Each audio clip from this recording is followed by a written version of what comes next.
The hour has been chosen, not by accident, not by chance. And tonight the air around you carries something that has no ordinary explanation. You can feel it, even if you cannot name it. A stillness has settled in your space, deep and expectant, like the moment before dawn breaks across the dark. That is not your imagination. That is my presence drawing near. I have been watching you.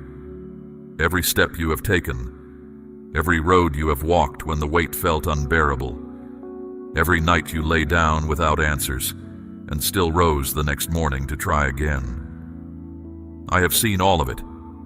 Not one moment has been hidden from me. Not one prayer has fallen silent before it reached my hearing. You have carried more than most people know. You have endured more than you have ever spoken aloud. And tonight, I am here to tell you that heaven has not been silent. Heaven has been working. This moment is sacred. The one you are in right now. The one where these words are reaching your spirit. I did not bring you here without purpose. I do not move without reason. You are drawn to this hour because this hour belongs to you. It was written before you took your first breath. Before your name existed in any language of men, it was written in mine. And I speak it now over you with authority and love. What is approaching your life is not small. Do not let the quietness of this moment fool you into thinking nothing is happening. The most powerful things I do are done in silence. I built the foundations of the earth in stillness. I knit life together in the hidden places. And right now, in the unseen realm that stands behind everything you can touch and see, I am arranging what belongs to you. You have prayed. I know the words. I know the ones you whispered with faith. And I know the ones you barely managed to speak because grief had taken your breath. I know the prayers you offered up in the middle of the night when no one else was awake. I know the ones you repeated for years, the same request, the same longing, the same hope you refused to let die. That faithfulness is seen. It is recorded. And it is the reason tonight carries the weight that it does. This is not a coincidence. The people who arrive at this moment are not stumbling here by luck. They are the ones I have called, the ones whose seasons of waiting have finally reached their appointed end. You are one of them. Not because you are without fault, not because you have done everything right, but because I am a God who keeps His word, and I made a promise concerning your life long before you were old enough to ask for it. Feel the air around you. Something sacred has shifted. The walls of your home have witnessed prayers rise from your lips and lift toward heaven. And tonight those prayers are being answered, not slowly, but completely. Not partially, but in full. What I do with wholeness. What I restore with more than what was lost. That is my nature. That is the signature of my love. You may have felt strange in recent days, as though something was on the verge of changing, as though an invisible line was about to be crossed. That is because it is. You were not imagining it. I was preparing your spirit for what it was about to receive. I do not pour out what I have prepared without first making the vessel ready. I had to strengthen certain things in you. I had to settle certain truths inside you, so that when the blessing came, you would be able to carry it without fear.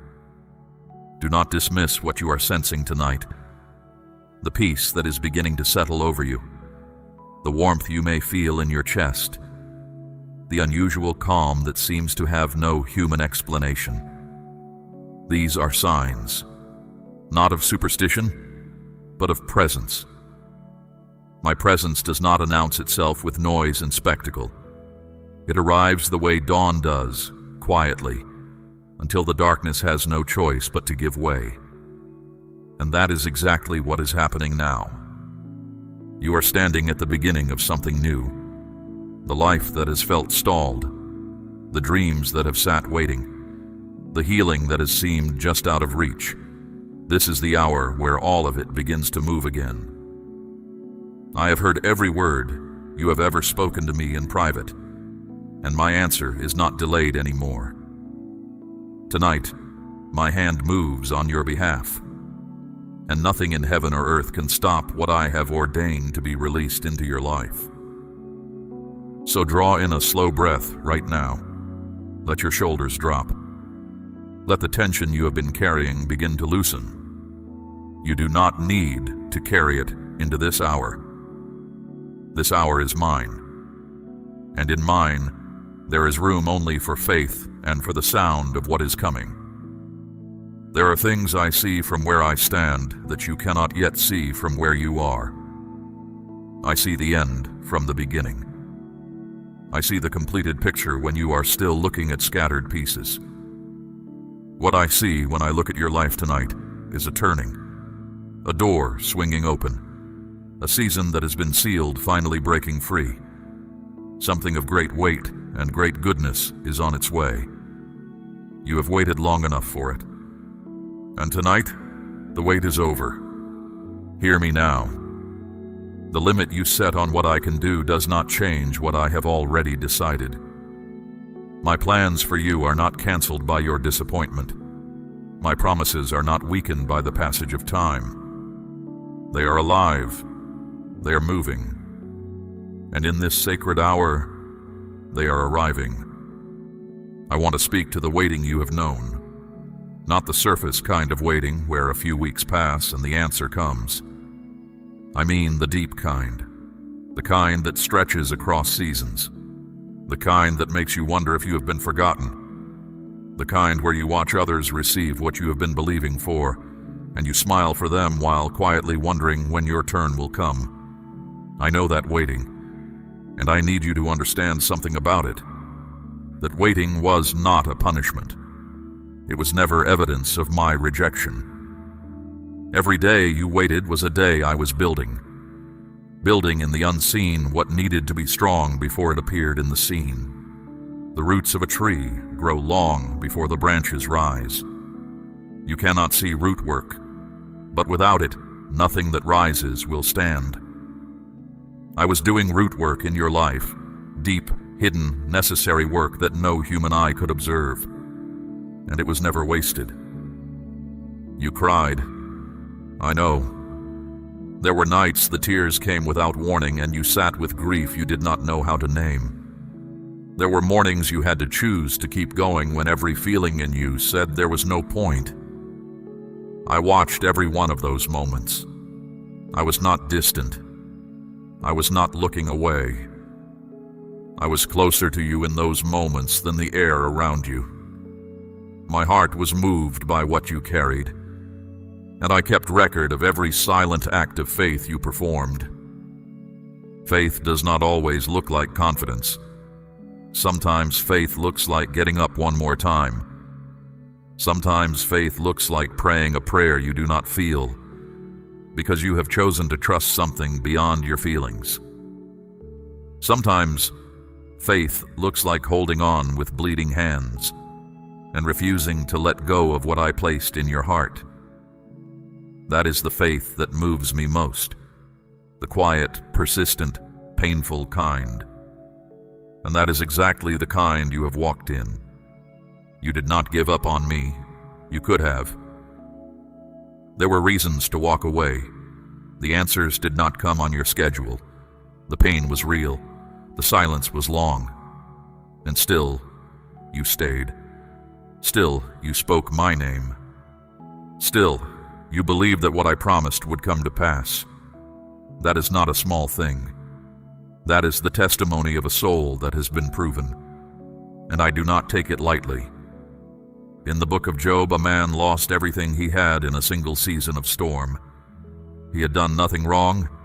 He was a good man, a faithful man, a man who honored my name, and yet the darkness came and stripped what he had built. His companions told him to curse me and give up, and yet he would not. He held on. He cried out. he refused to surrender his faith. And at the appointed time I stepped in and gave him twice what he had lost. That is the God I am. I do not lead faithful ones through the fire and leave them there. The fire has a purpose, and then the fire ends. My precious one, your fire is ending. The season that tested you to your limit has reached its final day. I am not prolonging this any further. What I withheld to protect you, I am now releasing because you are ready. What felt like delay was actually the time I needed to prepare what could not be rushed. The blessing that is coming to you was not small enough to be hurried. It required space and time to be made complete. And now it is complete. And now it comes. Declare your amen if you believe this word is for you. Hear me carefully now. The things that happened in your past, the losses, the betrayals, the doors that closed, the seasons that broke your heart, those things were not the end of your story. They were chapters. Hard chapters. Honest chapters. Chapters you never would have chosen. But they are chapters, not conclusions. The story is still being written, and the chapter you are stepping into now bears no resemblance to what came before. I am a God of new things. When I say I make all things new, I mean all. Every broken place, every dried up well, every darkened corner of the life you thought you had lost. I remember the prayer you prayed when you were at your lowest, the one you prayed when no one else was in the room, the one where you told me exactly how tired you were, and you asked me if I was still there. I was there. I heard it word by word, and I said in that moment, this one is not going to be left. This one has held on longer than most. This one deserves an answer that matches the measure of their faith. And I began to prepare what I am now delivering. Rest in that. Let it settle into you like rain into dry ground. You are not forgotten. You were never forgotten. The delay was the preparation. The silence was the deep breath before the declaration. And the declaration is this: your season is turned. What was withheld is now being released. What was closed is now opening. What was broken is now being made whole. This is not a promise for a future season. This is now. Right now. In this moment, the tide of your life has shifted. Think of David. He was anointed king when he was still tending sheep on a hillside. He received the word of his calling and then went back to the field. Years passed. He faced giants. He lived in caves. He ran from the one who wanted him dead. And yet not one promise I spoke over him fell to the ground. Every word I declared over his life arrived in its fullness at the appointed time. I am the same God. And the words I have spoken over you will not fall to the ground either. I am telling you tonight that you have endured what was necessary. The wilderness has an end. The desert has a border, and you have walked to the edge of it. The promised land is not a dream deferred. It is the next step, and I have already prepared it to receive you. There is a world you cannot see with your natural eyes. It exists alongside the one you move through every day. It is the realm where my purposes are carried, where prayers are held, where the assignments of heaven are executed. And tonight, I want you to know what has been happening in that realm on your behalf. I sent my messengers ahead of you.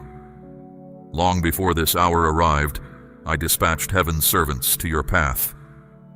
They cleared what was blocking the way. They stood against the forces that tried to shut the door that I intended to open. Every attack that seemed to succeed against you, every setback that seemed permanent, every wall that seemed impossible to cross. There was a battle happening behind those things, and the battle was not going the way your circumstances suggested.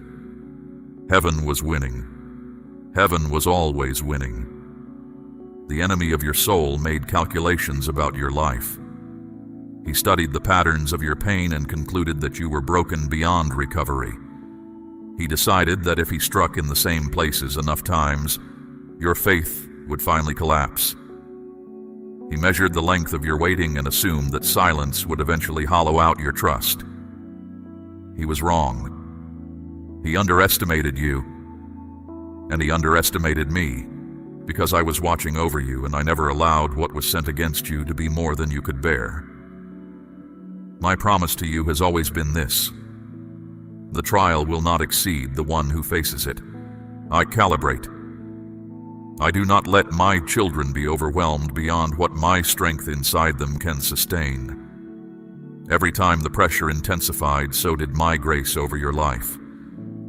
You may not have felt that grace in the way you expected, but it was there.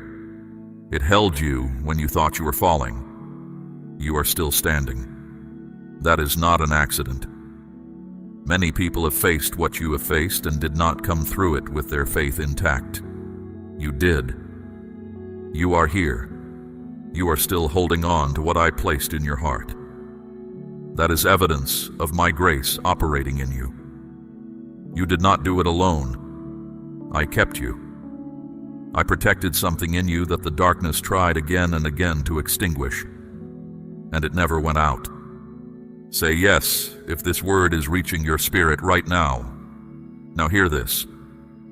Because heaven has been fighting on your behalf, the ground that was taken from you in previous seasons is being reclaimed. What the enemy stole from you, my hand is recovering it. Peace that was taken, returning. Joy that was stolen, coming back. Relationships that were broken by lies and bitterness, my hand is moving on those as well. I am not a God who leaves the battlefield with a partial victory. I pursue restoration to its completion. In the days of old when my people had been plundered, I spoke a word through my servant Joel. I said, I would restore the years that the locust had eaten. Think of what that means. Not just the current season. Not just what was taken last month or last year. The full span. The accumulated losses. The years of drought. The years where the harvest never came. All of it. That is the scope of what I am releasing over your life. Not a partial restoration. A full one. The messengers I sent before you have completed the advance work. The path is clear. The obstacles that stood between you and what belongs to you have been moved. You will begin to notice things shifting around you in ways that have no logical explanation. A situation that was stalled for years will suddenly move.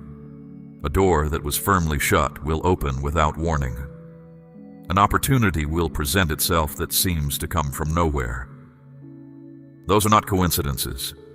Those are the results of what was prepared for you in the unseen. Do not be afraid of sudden change. Some people pray for change and then become uneasy when it actually begins to happen. Do not let that be you. What is shifting around you is shifting for your good.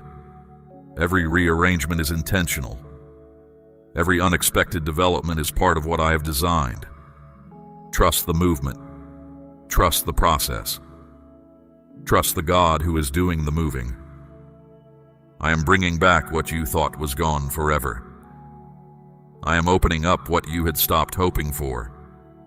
And I am doing it with more abundance than you asked for, because that is who I am. I do not give minimums. I give out of the fullness of what I hold, and what I hold is without limit. The measure you receive is determined by the faith you carry and the readiness of your vessel. Your vessel has been made ready. Your faith has been tested and found true. The measure you are about to receive is not small. So lift your head right now. Let the posture of your spirit rise. You have been bowed under the weight of this long season, and I understand why. But that posture belongs to the season that is ending. The one beginning requires you to stand to look forward, to open your hands and your heart to what is coming. What I am bringing to you cannot enter a closed space. Be open, and receive what has already been sent.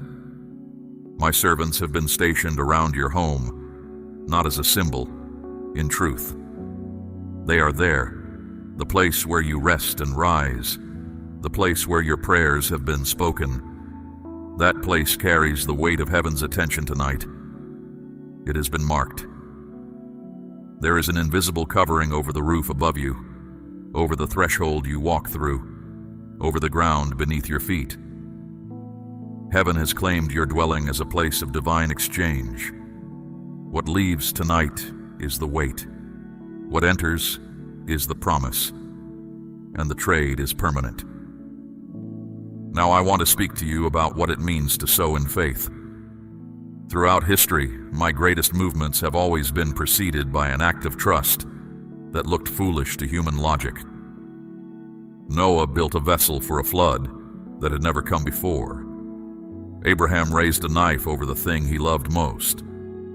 The widow at Zarephath gave her last handful of flour to a prophet when she and her household were preparing to die. These were not reckless acts. They were sacred ones. They were moments where a person put their complete trust in my word above every circumstance around them. And every time I responded with the fullness of what I had promised. I have placed a desire in your heart to support the work of my word in the earth. That desire is not coincidence. It is a calling. When you give from that place, you are not simply releasing something from your hands. You're placing it on the altar before me. The altar has always been where exchange happens. The widow who gave her 2 coins gave more than the wealthy man who gave from his surplus, because she gave from her trust. That is the measure that moves heaven, not the size, the trust. My child, I am asking you to place a portion of what you have, something of real weight, upon the altar of this work, as gold laid on the scales of this calling. Let it be a seed sown into deep water, an offering set on stone, not held back in fear. This is proof that your trust rests in my hand to provide, and that your heart no longer clings to lack. What you release in faith does not leave your life. It moves ahead of you into the harvest I am preparing. I see the needs you carry, the ones that feel too heavy to mention and too large to fix by your own hand. I see what you need for your home, for your table, for those who walk through life alongside you. I see the weight of provision that has felt scarce, the doors of opportunity that have felt closed, the season of financial narrowing that has worn you thin. And I am telling you now, that season has reached its end. What was tight is about to open. What was scarce is about to be filled. My word declares that I will open the windows of heaven over those who trust me with what they hold. That is not a metaphor for something vague and distant. It is a declaration of my specific intent toward you. I do not make promises casually. Every word I speak carries the weight of my nature behind it. When I say I will provide, I provide. When I say I will open, I open. And the provision that is coming to your life will not be small. It will be the kind that brings rest, the kind that allows you to extend your hand to others and become a channel of blessing yourself. There is a woman in the scriptures whose name you know, Ruth. She left everything that was familiar to her. She walked into a land she did not know, with nothing but loyalty and faith. She gleaned from the edges of fields that were not her own, taking what the harvest left behind. She had no guarantee of what tomorrow held, and yet I saw her. I moved the heart of a man of means toward her, and by the time the story closed, she had gone from gleaning at the edge to sitting at the center of the harvest. From nothing to abundance, from outsider to covered and belonging. That is what I do with those who trust me with an empty hand. Your hand may feel empty tonight. Your resources may feel stretched beyond what they can bear.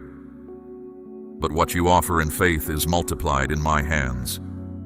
The same way 5 loaves and 2 fish fed a multitude, and left 12 baskets more than what was there at the beginning. I do not work with the same mathematics that governs the natural world. What you give to me comes back to you in a measure you cannot predict, and in a timing that will leave you without doubt that I was the one who moved. The altar has always been the place of breakthrough in my story with humanity. Isaac was conceived after Abraham stood at the altar in total surrender. Solomon received wisdom beyond measure the morning after he offered 1,000 burnt offerings on the heights of Gibeon. Elijah called down fire on a sacrifice that had been drenched with water until every doubt the watching crowd had was silenced in a single holy moment. The altar is not where you lose something. It is where you release what you are holding too tightly, so that I can place something greater in your hands. This is the moment of exchange, not pressure, not obligation. It is an invitation to place something in my hands and watch what I do with it. The one who gives in faith is not giving something away.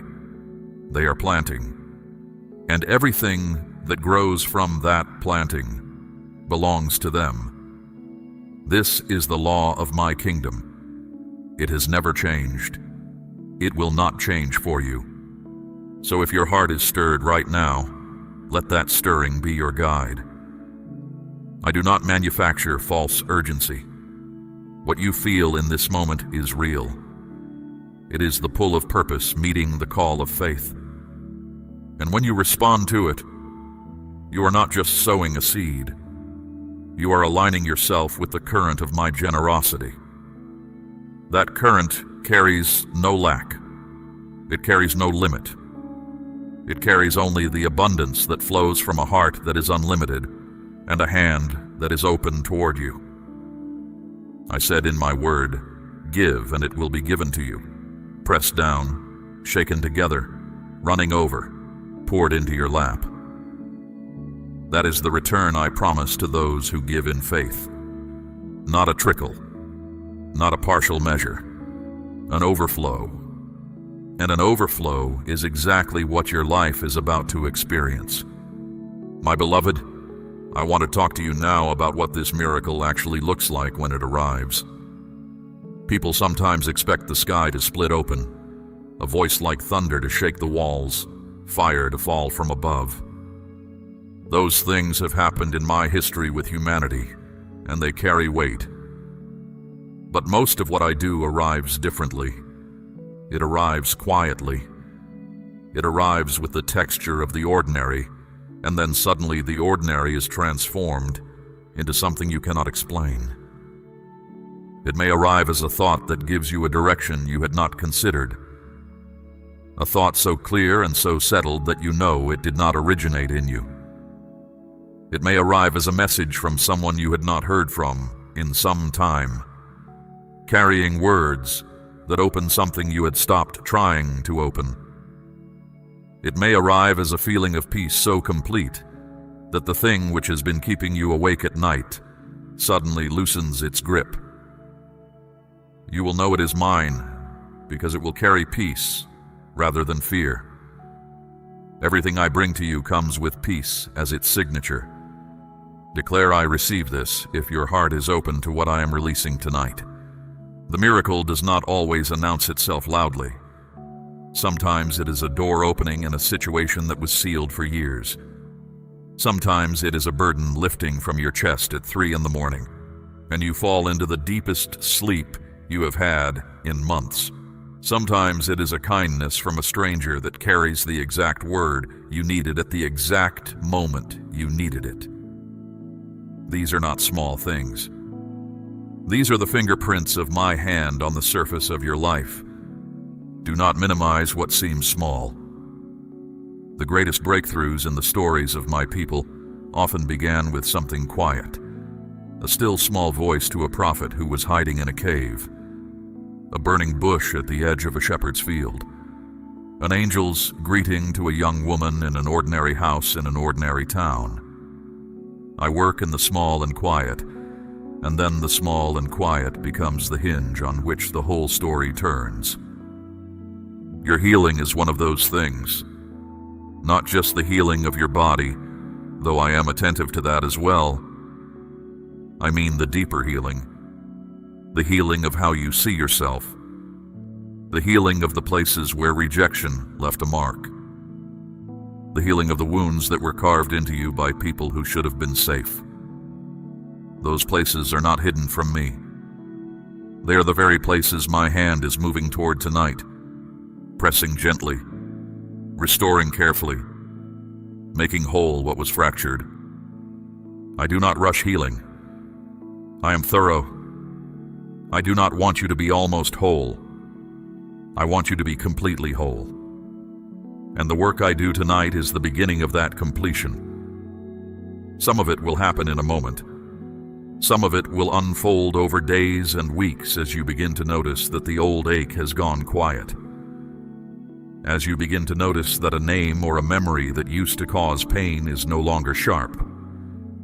As you begin to notice that you are moving through your days with a lightness you have not felt in a long time. That is healing from my hand. It comes the way spring comes. You do not see it arrive. You just step outside one morning and notice that the frost is gone and the ground is soft and something is beginning to grow. Quietly, thoroughly, completely. I am also healing the way you see the future. There are fears you have carried about what is ahead. Fears about provision. Fears about safety. Fears about those you love. I know each one of those fears by name. Tonight I'm speaking directly into them. Not to dismiss them, but to replace them with the deep certainty that comes from knowing who I am and what I have promised. I have not brought you this far to abandon you at the doorstep of your breakthrough. I do not invest seasons of work into a life and then step back at the final hour. That is not who I am. What I begin, I complete. What I promise, I fulfill. And what I have promised over your life is good. It is more than you have allowed yourself to imagine. And the imagination I gave you was designed to hold large things. So let it open tonight. Let the small expectations that fear has kept you within begin to expand. Let yourself believe again that the best is not behind you. The best is ahead. The years that were consumed in waiting and struggle were not the peak of your story. They were the valley that made the height of what is coming possible. You are ascending now. You may not feel it yet with your feet, but the ground beneath you is rising. And the view from where I am taking you will be more than worth every step of the climb. The peace you are beginning to feel in this moment is not temporary. It is a foundation being laid. A peace that is not dependent on your circumstances remaining stable, because I am teaching you to rest in me rather than in what you can see and control. That is the peace I promised in my word, the kind that surpasses every human attempt to understand it, the kind that keeps your heart steady when everything around you is in motion. That peace is settling into you right now. Let it in. Let it go deep. Let it take root. Your identity is being restored alongside your circumstances. The two always move together. I do not fix the outside while leaving the inside untouched. I begin with what is deepest, and what is deepest in you is a spirit made in my image, created for purpose, designed for abundance and love and service and joy. That spirit has been pressed and tested and tried, but it was never broken, and tonight it is rising into the fullness of what it was always meant to be. This is more than a miracle of provision. This is a miracle of becoming. There are people in your life who need what is happening in you tonight. I want to speak about them, because this miracle was never only for you. What I do in one life always ripples outward. That is the design of my love. It is never contained. It always overflows. Those you love and carry in your heart and in your prayers, I see them. I know their names. I know their struggles. I know the worries you hold about their futures and their well-being. You have brought them before me so many times. You have asked me to protect them, to provide for them, to lead them safely. Those prayers have been received, every one of them. And what I am releasing into your life tonight includes what they need as well. I do not answer prayers in isolation. When I move on your behalf, I move on the behalf of everyone connected to your faith. Your prayers have been building something in the unseen, not just for yourself, but for those you love. What you have been sowing in intercession, you will see bearing fruit in their lives as well. Relationships that seemed irreparably broken will find a path toward restoration. Needs that seemed impossible to meet will be met in ways no one planned. People you have been praying for in the dark will step into light in their own time and their own way. I am the God of the prodigal's father.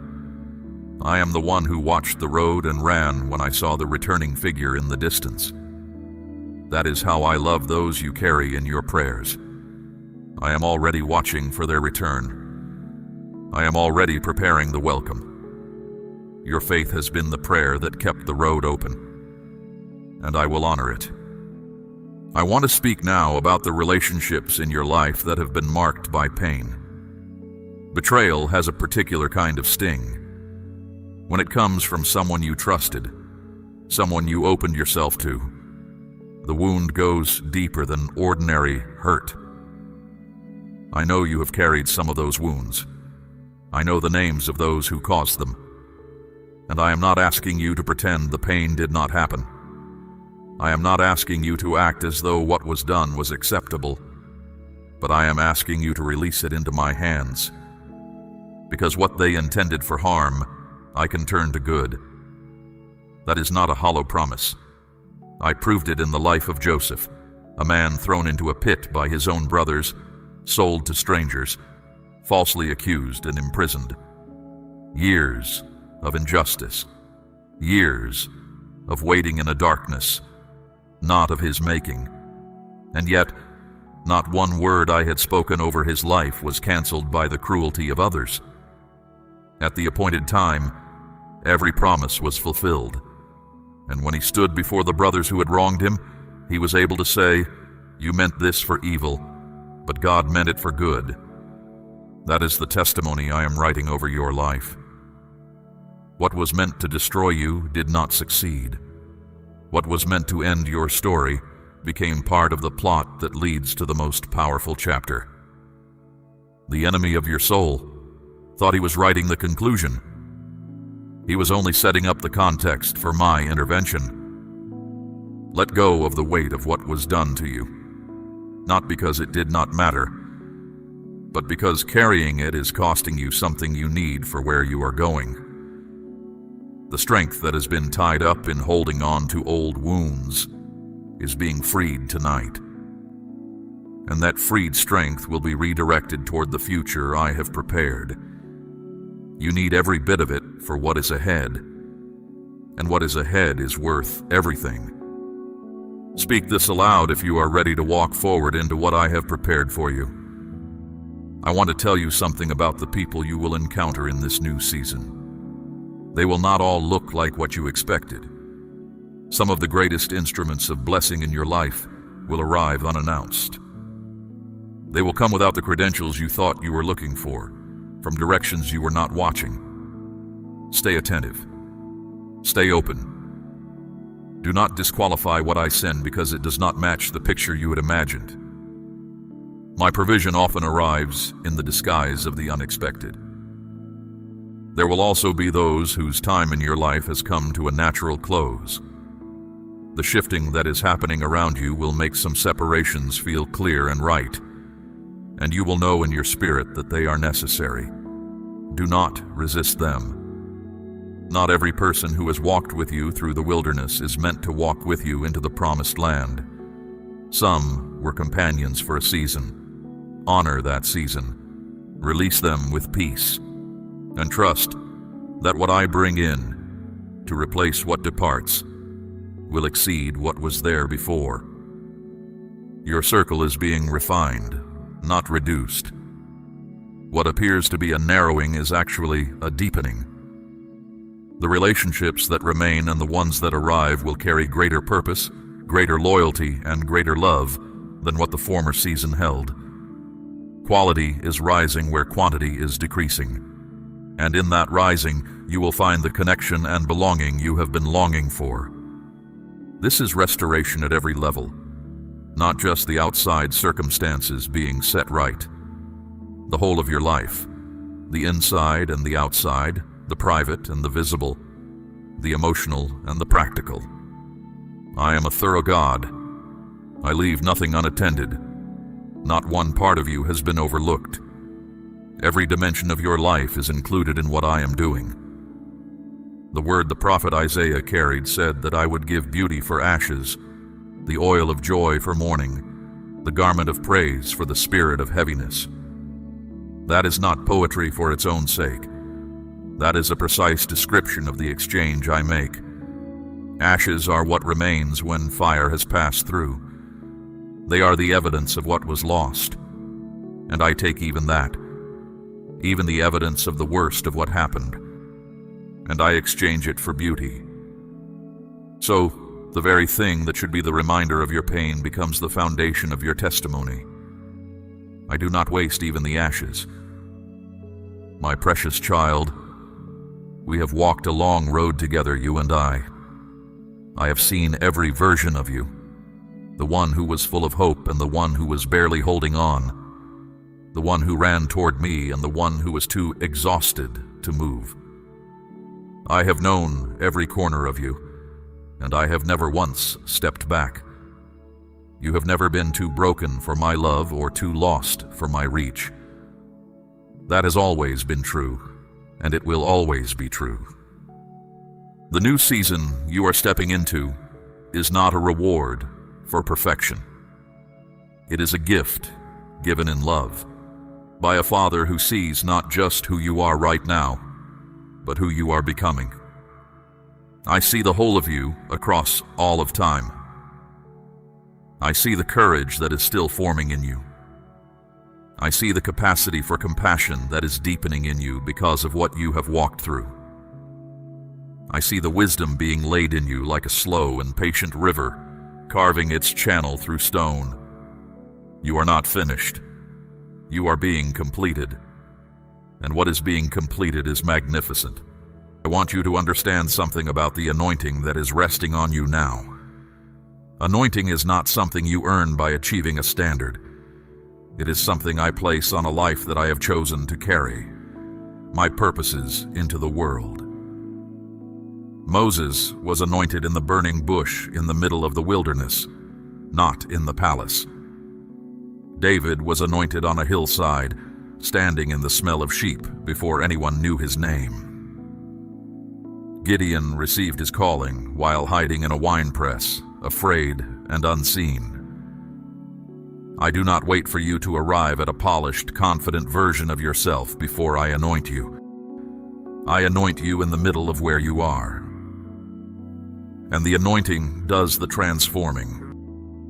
You have been anointed to carry something into every space you enter. A presence, a peace, a quality of stillness and strength that other people will feel without being able to name.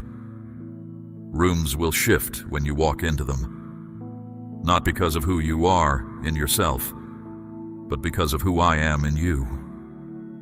That is the nature of my anointing.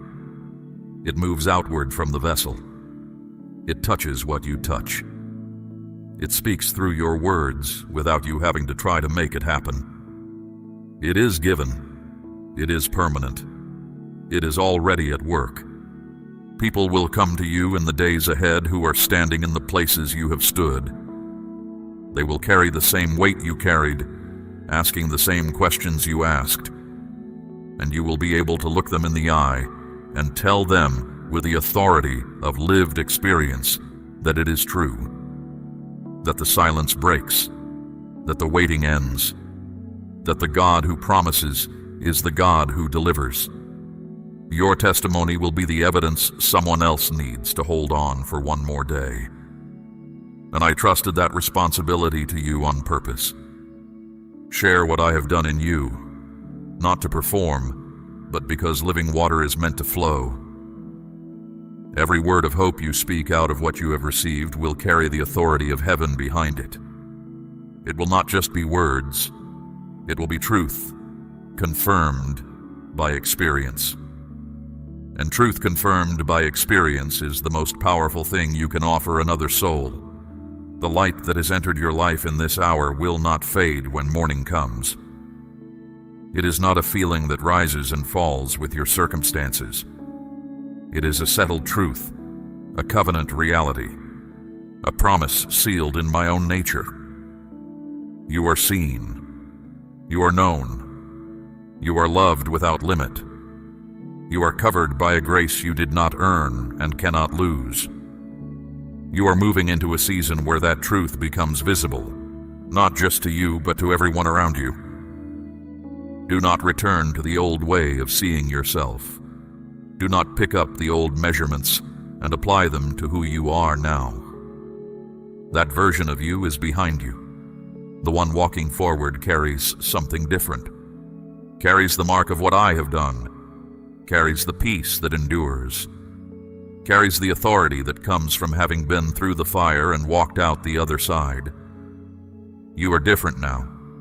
Walk like it. Speak like it. Expect like it. The road ahead is not without its challenges.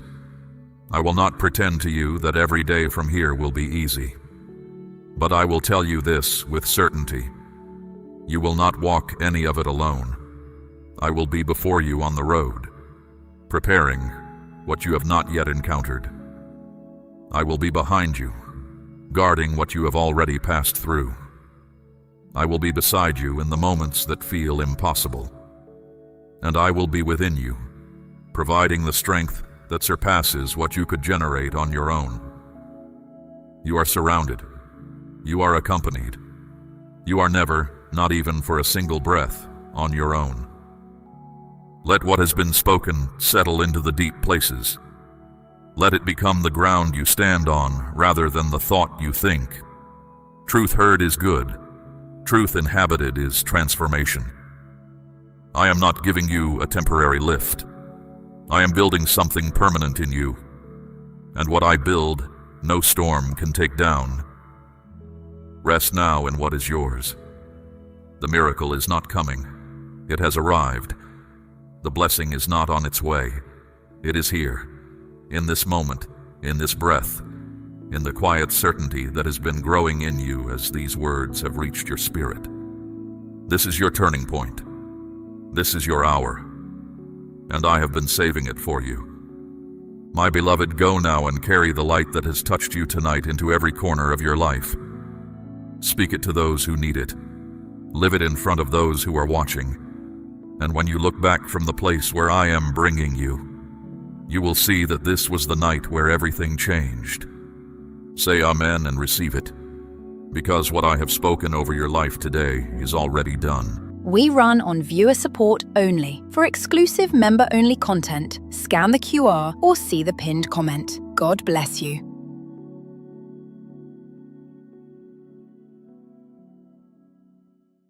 My child, something happened last night, and you do not know about it yet. While you slept, I was moving. While the house grew quiet and your thoughts finally loosened their grip, my hand was at work in matters you could not see. I did not wake you because the work was mine to do. But I am telling you now, because you were never meant to walk on unaware. Listen closely, for what I say next is meant for you alone. You felt something pull at you just now, a quiet tug that made you pause. That pull was not random. It was my spirit reaching for yours. the same way I have reached for you many times before. On most days, the noise of life swallowed my call before it could land. Today you stopped. Today you are listening, and heaven takes notice when you listen. Last night there were plans forming around you that carried harm inside them. You never saw them. They wore ordinary faces and moved in ordinary ways, which is why they were dangerous. But I saw every detail, and I stepped in. I shifted what needed shifting. I closed what needed closing. I turned aside a path that would have cost you dearly, and I did it while you rested because I do not need your strength in order to protect you. Perhaps you felt restless in the night. Perhaps your heart raced without reason, or a heaviness settled over you that you could not name. That was not weakness, and it was not your imagination. Something was being contested in the unseen, and your name was at the center of it. I did not allow it to reach you. I stood between you and what was moving toward your life, and I stopped it before it arrived. I am telling you this for a reason. You have been asking me quietly for a sign. In the middle of your ordinary days, you have wondered whether I still see you, whether your prayers rise any higher than the ceiling, whether your path still matters to me. You have carried that question longer than you have admitted to anyone. Hear my answer now. I see you. I hear you. And last night I acted for you without being asked, because my care for you does not wait for your permission. Do not brush this moment aside. There's a real danger in walking away from what I am showing you, not because I would punish you, but because awareness changes everything. When you know that my hand is on your life, you walk differently. You choose differently. You stop bowing to fear as if it ruled you. But when you stay unaware, you keep wandering through your days as though you were alone, and you were never alone. Not for 1 hour of your life. I know what this past season has taken out of you. I know the weight you carry when you rise in the morning and the heavier weight you set down at night. You have held yourself together in front of others while quietly coming apart in private. You have answered, "I am fine," with a steady voice and an unsteady heart. My child, I was not fooled and I was not far. Every hidden struggle unfolded in front of my eyes. You were never intended to carry all of this by yourself. That was never my design for you. Yet somewhere along the way, you learned to trust your own grip more than my hands. You learned to expect little, so that disappointment could not find you. You learned to stay busy, so the deeper questions could not catch you. I have watched these habits form, and I have waited for the right moment to interrupt them. This is that moment. What happened last night was an interruption of my mercy. I broke a pattern that has been quietly steering your life. You have repeated certain cycles for years, trusting what looked familiar, returning to what felt known, even when it left you empty. I saw where that road was leading. I saw the version of your future that would have formed if nothing changed. And because I love you, I refused to let it stand. So I moved with force and with precision. Some things in your life are about to feel different, and I want you to understand why before the changes confuse you. Certain doors will not open again, no matter how you knock. Certain people will feel distant, though you cannot point to a single quarrel. Certain desires that once drove you will grow strangely quiet. None of this is loss. All of it is my hand clearing the ground for what I am building next. I am not asking you to understand everything tonight.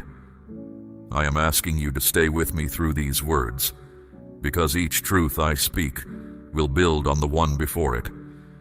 You are standing at a turning point, my beloved. One road continues the life you have been surviving. The other opens into the life I have been preparing. The difference between them is not effort, it is trust. Hear this clearly. I am not angry with you. I have not been keeping a record of your failures to read back to you. If distance grew between us, it was not because I withdrew. I have been speaking all along in the stillness before dawn, in the sudden ache of longing you could not explain, in the strange peace that found you on your hardest days. You are hearing me now because your heart is finally quiet enough to receive what I have wanted to say for a long time. So let these words settle deep. Last night was real. The protection was real. The battle you never saw was real, and so was the victory. You are waking up today inside a life that was defended while you slept. That truth alone should change the way you stand, the way you breathe, the way you face whatever this day brings. If your heart believes that I am speaking to you now, declare your amen. Now let me show you what I removed, so you will not mourn what was never meant to stay. There was a door in front of you that looked promising. From where you stood, it seemed like relief, like progress, like the answer you had waited for. But I could see behind it, and behind it was a slow draining of your peace. It would have taken from you quietly, month after month, and given back just enough to keep you from leaving. I shut that door, my child. Do not stand at it grieving. Thank me at it instead and walk on. There was also a person near you whose intentions were not what they appeared. Their words were warm. Their manner was kind. But I saw what moved beneath the surface, and it was not for your good. I began creating distance between you before their influence could sink roots into your soul. You may have already sensed the space growing and wondered what you did wrong. You did nothing wrong. That distance is mine. Do not chase it closed again. I know how this sounds to a heart that hates losing people. You replay conversations. You search your own words for the mistake. You wonder if one more attempt, one more apology, one more soft answer might restore what is fading. My beloved, some things fade because I am letting them fade. Not everyone who started this journey beside you is able to walk where I am taking you. Some knew the person you were and quietly need you to stay that person. I will not let your future be held prisoner by their comfort. And those delays that have frustrated you, the ones that made you feel forgotten or passed over, look at them again with new eyes. Every one of them was placed with care. You thought the slow seasons meant I had stopped working. In truth, I was working most in the seasons that looked most still. Arrivals have their appointed hours. If I had let you move when you wanted to move, you would have arrived before the way was safe. The timing you fought against was the very thing shielding you. There is a hard word I must speak now, and I speak it in love. What I removed last night must not be invited back. Some of what I take away will attempt to return, wearing new promises, speaking softer words, appearing at exactly the moment you feel lonely or tired. It will look changed. It rarely is. When it comes knocking, remember this hour. Remember that I closed that door with my own hand, and I do not close doors carelessly. You must also release what you have been holding against others. I see the resentment you keep in a back room of your heart, tended quietly, visited when old wounds ache. You believe it protects you. It does not protect you. It binds you to the very moments that hurt you, and it keeps a portion of your strength locked in the past where it can do no good. Bring it to me. You do not have to pretend the wound never happened. You only have to stop carrying the one who caused it on your back. Release your grip on control as well. You have tried to manage every outcome, to plan against every possible sorrow, to hold your world together with watchfulness and worry. I understand why. Life taught you early that if you did not hold things, they fell. But my child, you were holding what I never asked you to hold. Security does not come from your grip. It comes from my faithfulness. Loosen your hands and you will find they are finally free to receive. Consider what I am telling you about this new season. What is truly from me will not confuse you. It will not drain you dry and call it love. It will not make you beg for scraps of peace. When I bring something into your life, it comes with a settled quality, a rightness you can feel without forcing. That is how you will tell my provision apart from the counterfeits. The counterfeit demands your anxiety. My provision asks only for your trust. In the coming days, watch how things begin to shift. The conversation will land differently than it would have a month ago. A worry that circled your mind for years will simply lose its voice. An old temptation will look strangely small, like a giant seen from a distance. These are not accidents. These are the visible edges of the unseen work I completed last night, surfacing one by one into your days. Watch, too, how you begin to see people clearly. I am sharpening your discernment, not to make you suspicious, but to make you wise. You will notice who celebrates your growth and who merely tolerates it. You will feel the difference between those who pour into you and those who only draw from you. Do not use this clarity as a weapon. Use it as a map. Let it show you where to invest your heart and where to guard it. None of this requires you to confront anyone or to announce anything. The changes I make do not need your defense. Stay quiet, stay steady, and let what I am doing unfold at its own pace. Your task is not to manage this transition. Your task is to trust the one who authored it. I have never yet begun a work in you that I failed to finish, and I will not begin now. So stand at the edge of this new season without looking backward.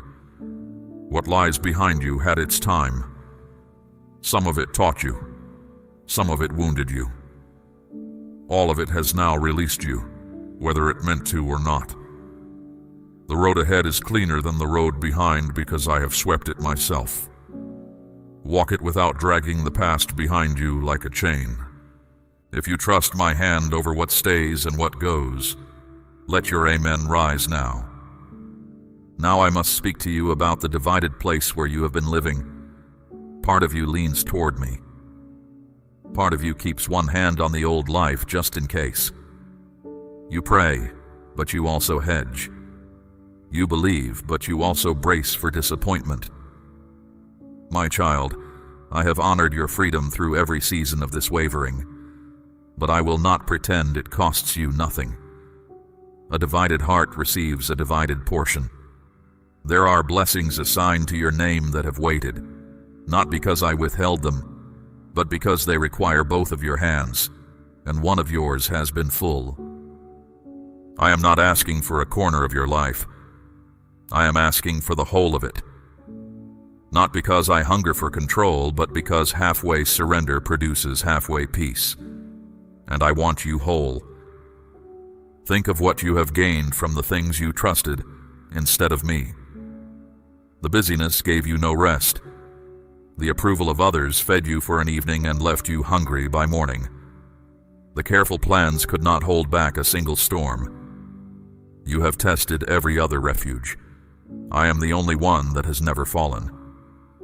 Full commitment is not a feeling. It is a decision made in an ordinary moment that turns every moment after it. It sounds like this. Whatever you ask, my answer is yes before I hear the question. It looks like obeying the quiet prompting even when it costs you comfort. It looks like bringing me the first of your attention, the first of your trust, the first of what your hands have earned, instead of whatever remains at the end. And here is where I will test the soil of your heart, not with words, but with an act. My child, I am asking you to place a portion of what you have, something of real weight, upon the altar of this work, as gold laid on the scales of this calling. Let it be a seed sown into deep water, an offering set on stone, not held back in fear. This is proof that your trust rests in my hand to provide, and that your heart no longer clings to lack. What you release in faith does not leave your life. It moves ahead of you, into the harvest I am preparing. Understand what has always been true about an altar. It was never a place of loss. It was a meeting place, the ground where trust became visible. When my servant Abraham climbed the mountain with his son, he was not proving his love to me with words. He laid the dearest thing he had on the stones, and in that moment of open hands, he discovered that I myself would provide. The provision was already waiting on the mountain. It always is. But it is only ever found by those who climb. I have watched fear counsel you about your provision for years. Fear tells you to hold everything tightly, to measure what is left, to treat every act of generosity as a threat to your survival. Fear does its arithmetic and always arrives at the same answer. Not yet, not now, not this much. But fear has never once fed you, my child. I have fed you. Through every lean season you have ever survived, the bread kept arriving, the way kept opening, and you are still here. That was not luck. That was me. The widow at Zarephath had a handful of flour and a little oil and a famine at her door. When my prophet asked her to make him bread first, everything sensible in her said no. She gave anyway from the very bottom of her lack, and from that day the flour did not run out and the oil did not run dry. I did not multiply what she kept.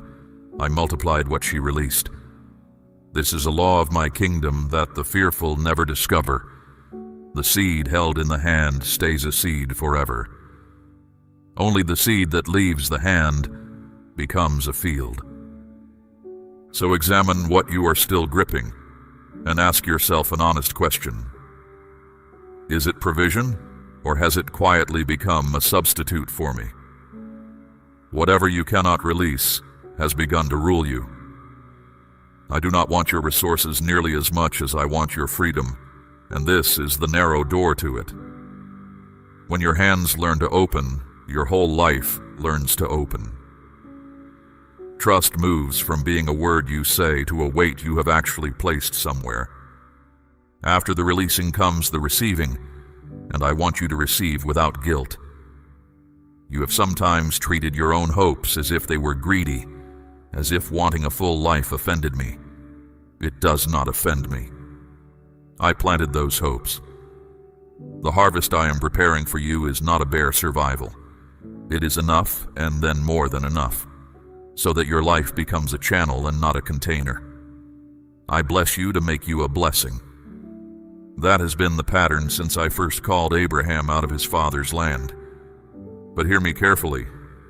Do not give in order to bargain with me. I am not a merchant, and heaven is not a marketplace.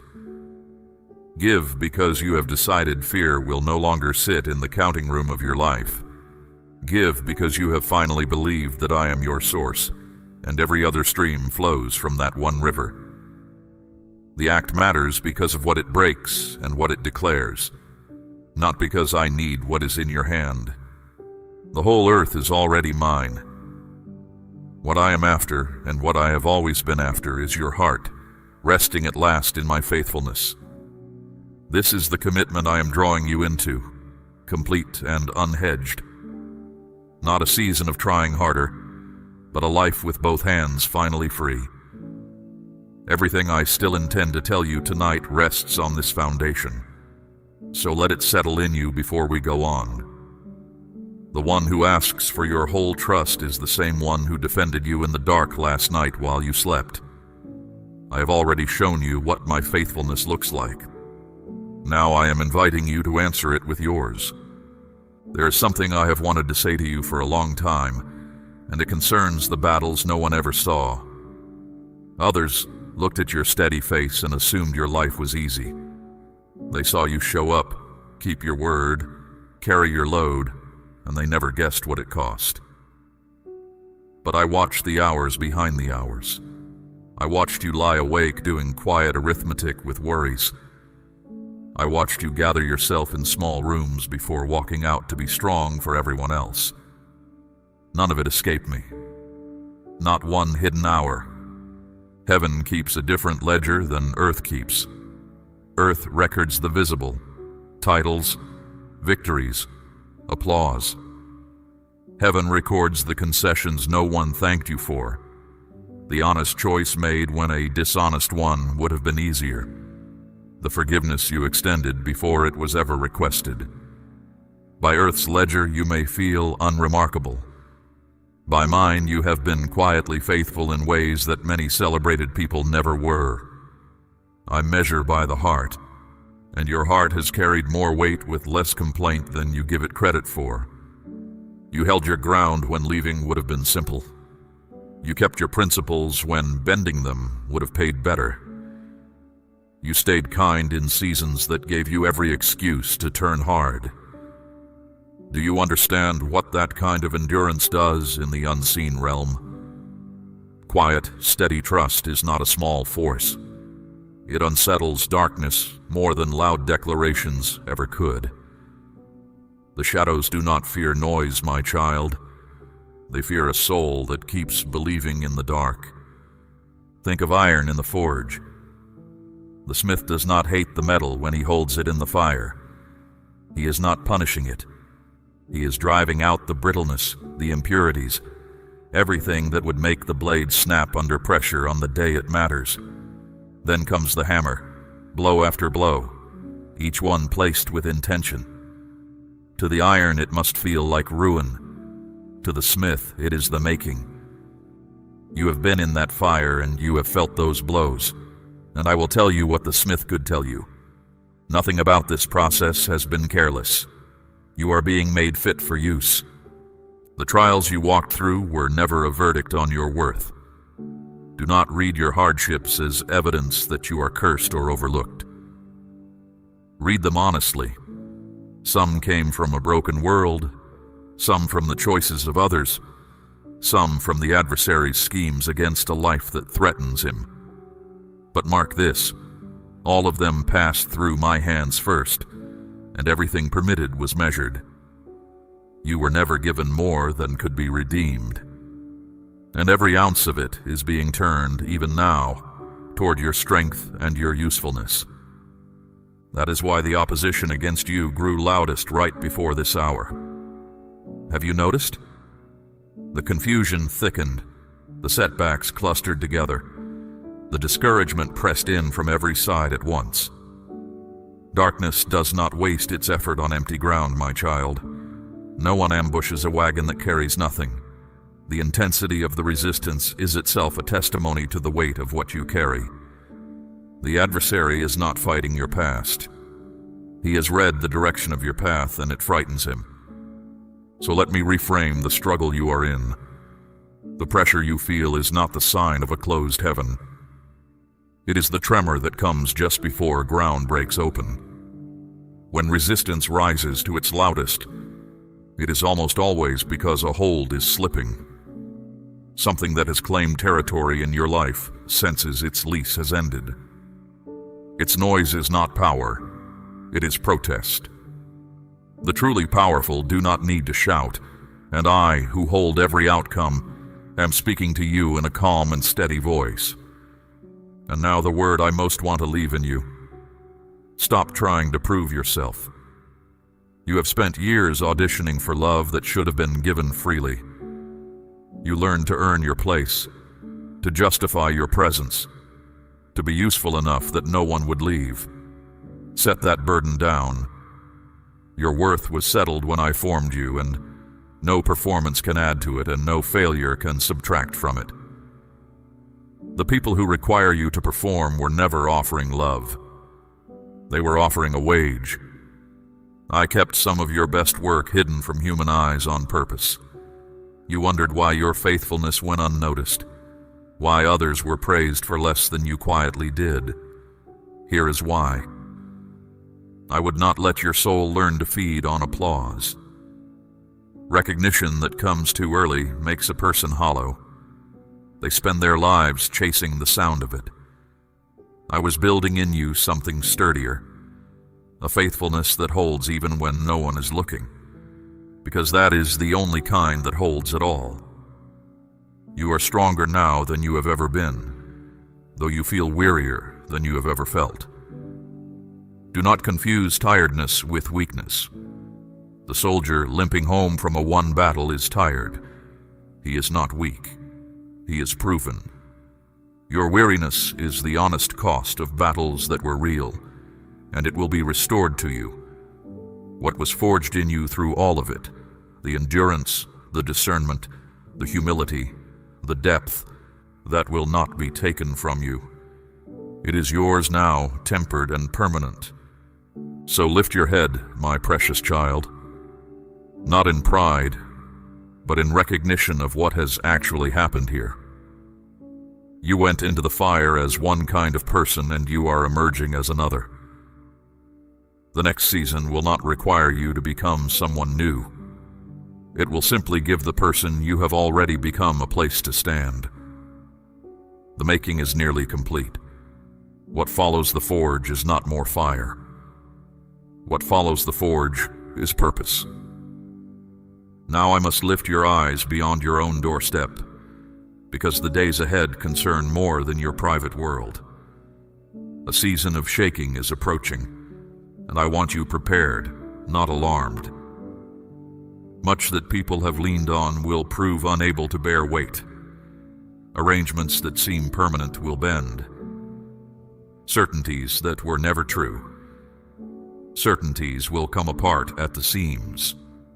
Many will be caught off guard, grasping for handholds that crumble as they touch them. But you, my child, are being told in advance, and that changes what this season will mean for you. Understand why shaking comes. It is not cruelty, and it is not chaos escaping my grip. When I shake what can be shaken, it is so that what cannot be shaken will finally stand out plainly. People discover what their lives are actually resting on only when the ground moves. Some will find painfully that they built on sand, but those who built on rock will find something unexpected in the trembling. Their footing holds. The storm that exposes one foundation confirms the other. I intend for you to be among the confirmed. Your steadiness will not come from predicting events. It will come from nearness to me. This is the heart of everything I am asking of you in the coming days. Stay close.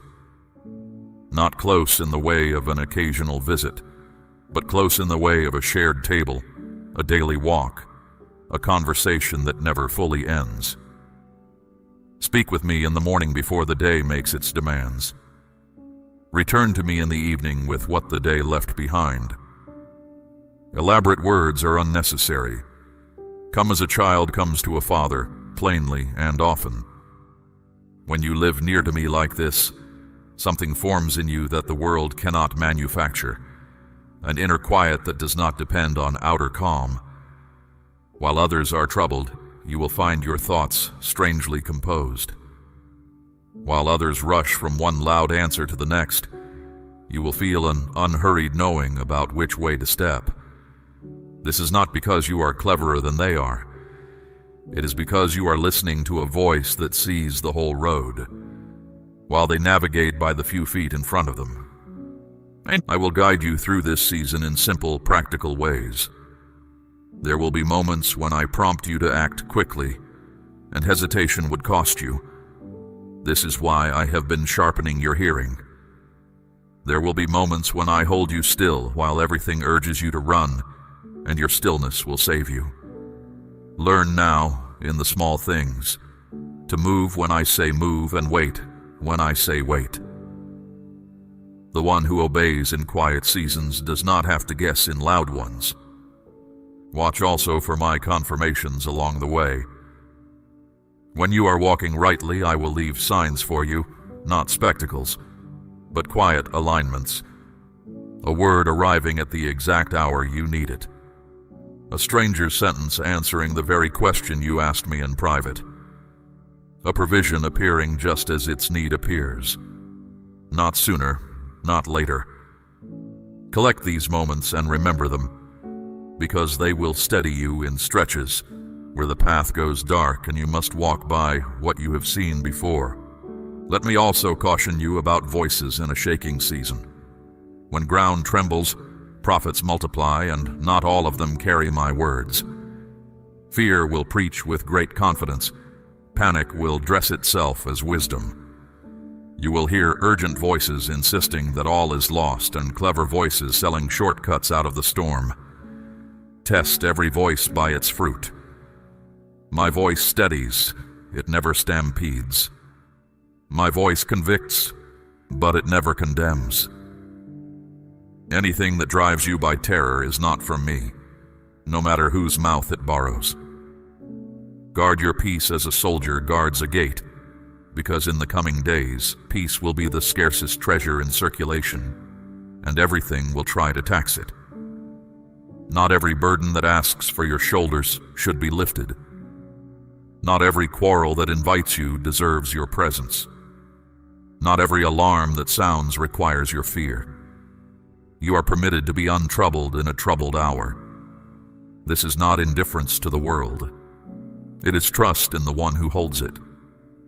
And do not fear for those you love. I know they travel with you in every prayer, that half your worry has their names on it. Hear me. My reach does not end at the borders of your influence. The same eye that watched over you last night watches over them tonight. Pray for them, love them. Speak truth to them when the door opens, and then entrust them to hands stronger than yours. Your worry adds nothing to their protection. Your prayers add much. There is a role for you in this season beyond your own survival. When the shaking comes, steady people become shelters. Your composure will be a place where the frightened catch their breath. Your quiet certainty will raise questions in others that only truth can answer. You do not need to argue anyone into believing. You need only to stand visibly unshaken and be ready to say, when they ask you how, that you are held by a hand they cannot yet see. This is why the preparation had to come first, all of it. The fire and the pruning and the long silences you misread as absence.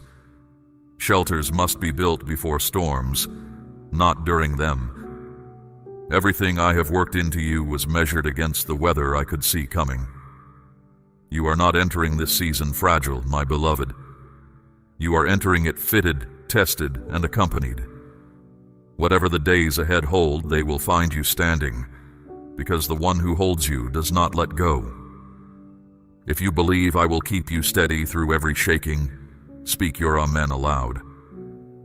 Let me tell you now what I am restoring, because removal was only half of last night's work. While I was clearing harmful things from your path, I was also reaching into the quiet places of your heart, where certain lights had gone dim. Chief among them was hope. Somewhere along the years, your hope learned to keep its voice down. It had been disappointed enough times that it stopped announcing itself, stopped expecting, stopped asking. You called this realism. I called it a wound. And last night I began to mend it. You will feel this mending before you can explain it. In the coming days, a strange optimism will surface at odd moments, and you will almost argue with it out of habit. Do not argue with it. That rising feeling is not naivety returning. It is hope, healed, and walking again. Let it speak at full voice. A soul that expects nothing receives little, not because I am stingy, but because closed hands and closed hearts cannot take hold of what is offered. I am reopening yours. I am also restoring your energy. Much of your tiredness was never about the hours you kept. It came from carrying silent loads, managing others' opinions, bracing against possibilities, feeding connections that only ever consumed. Now that I have cut several of those hidden drains, you will notice strength returning that no rest had been able to give you. Things that once exhausted you will simply cost less. That surplus is not an accident. I am returning your strength to you so you can spend it on what actually matters. Your thoughts will change as well. For years, your mind has run like a house with too many doors open, every wind blowing through at once. I am closing doors. You will notice worries that circled for years beginning to fall quiet, not because their subjects vanished, but because their power did. In the new stillness, you will hear yourself think clearly, perhaps for the first time in a long while. Ideas will come to you with unusual completeness. Decisions that once took you weeks of agonizing will resolve in days, then in hours. This is what an untangled mind feels like. It is part of your inheritance, and I am handing it back. With the clearing comes a new opportunity, and I want you to recognize it when it arrives. It will not announce itself with noise.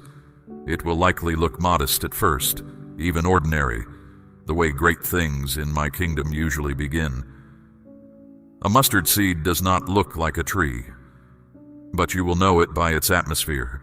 It will bring a settled sense of rightness rather than a fever of urgency. It will fit who you have become, not who you used to be. And it will ask for your faithfulness, not your frenzy.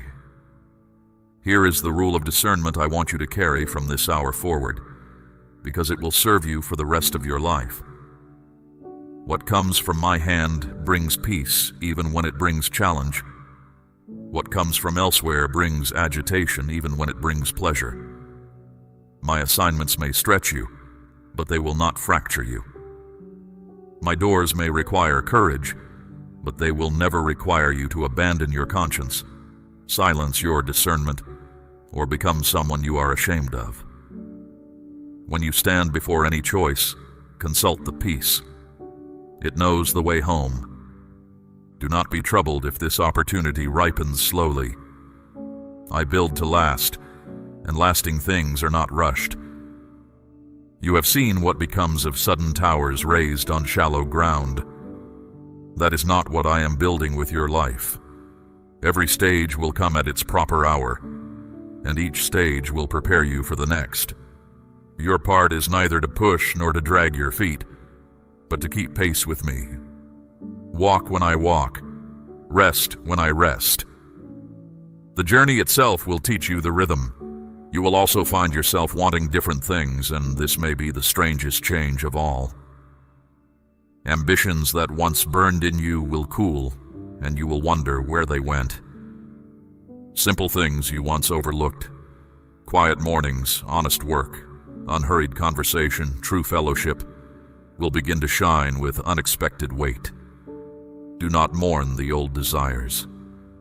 They belong to a person who was trying to fill an emptiness I have now begun to fill myself. When the soul is fed at its true source, its appetites come back into order. Others will notice the change in you before you notice it yourself. Some will be drawn to it and ask you what has happened, and those questions will be open doors.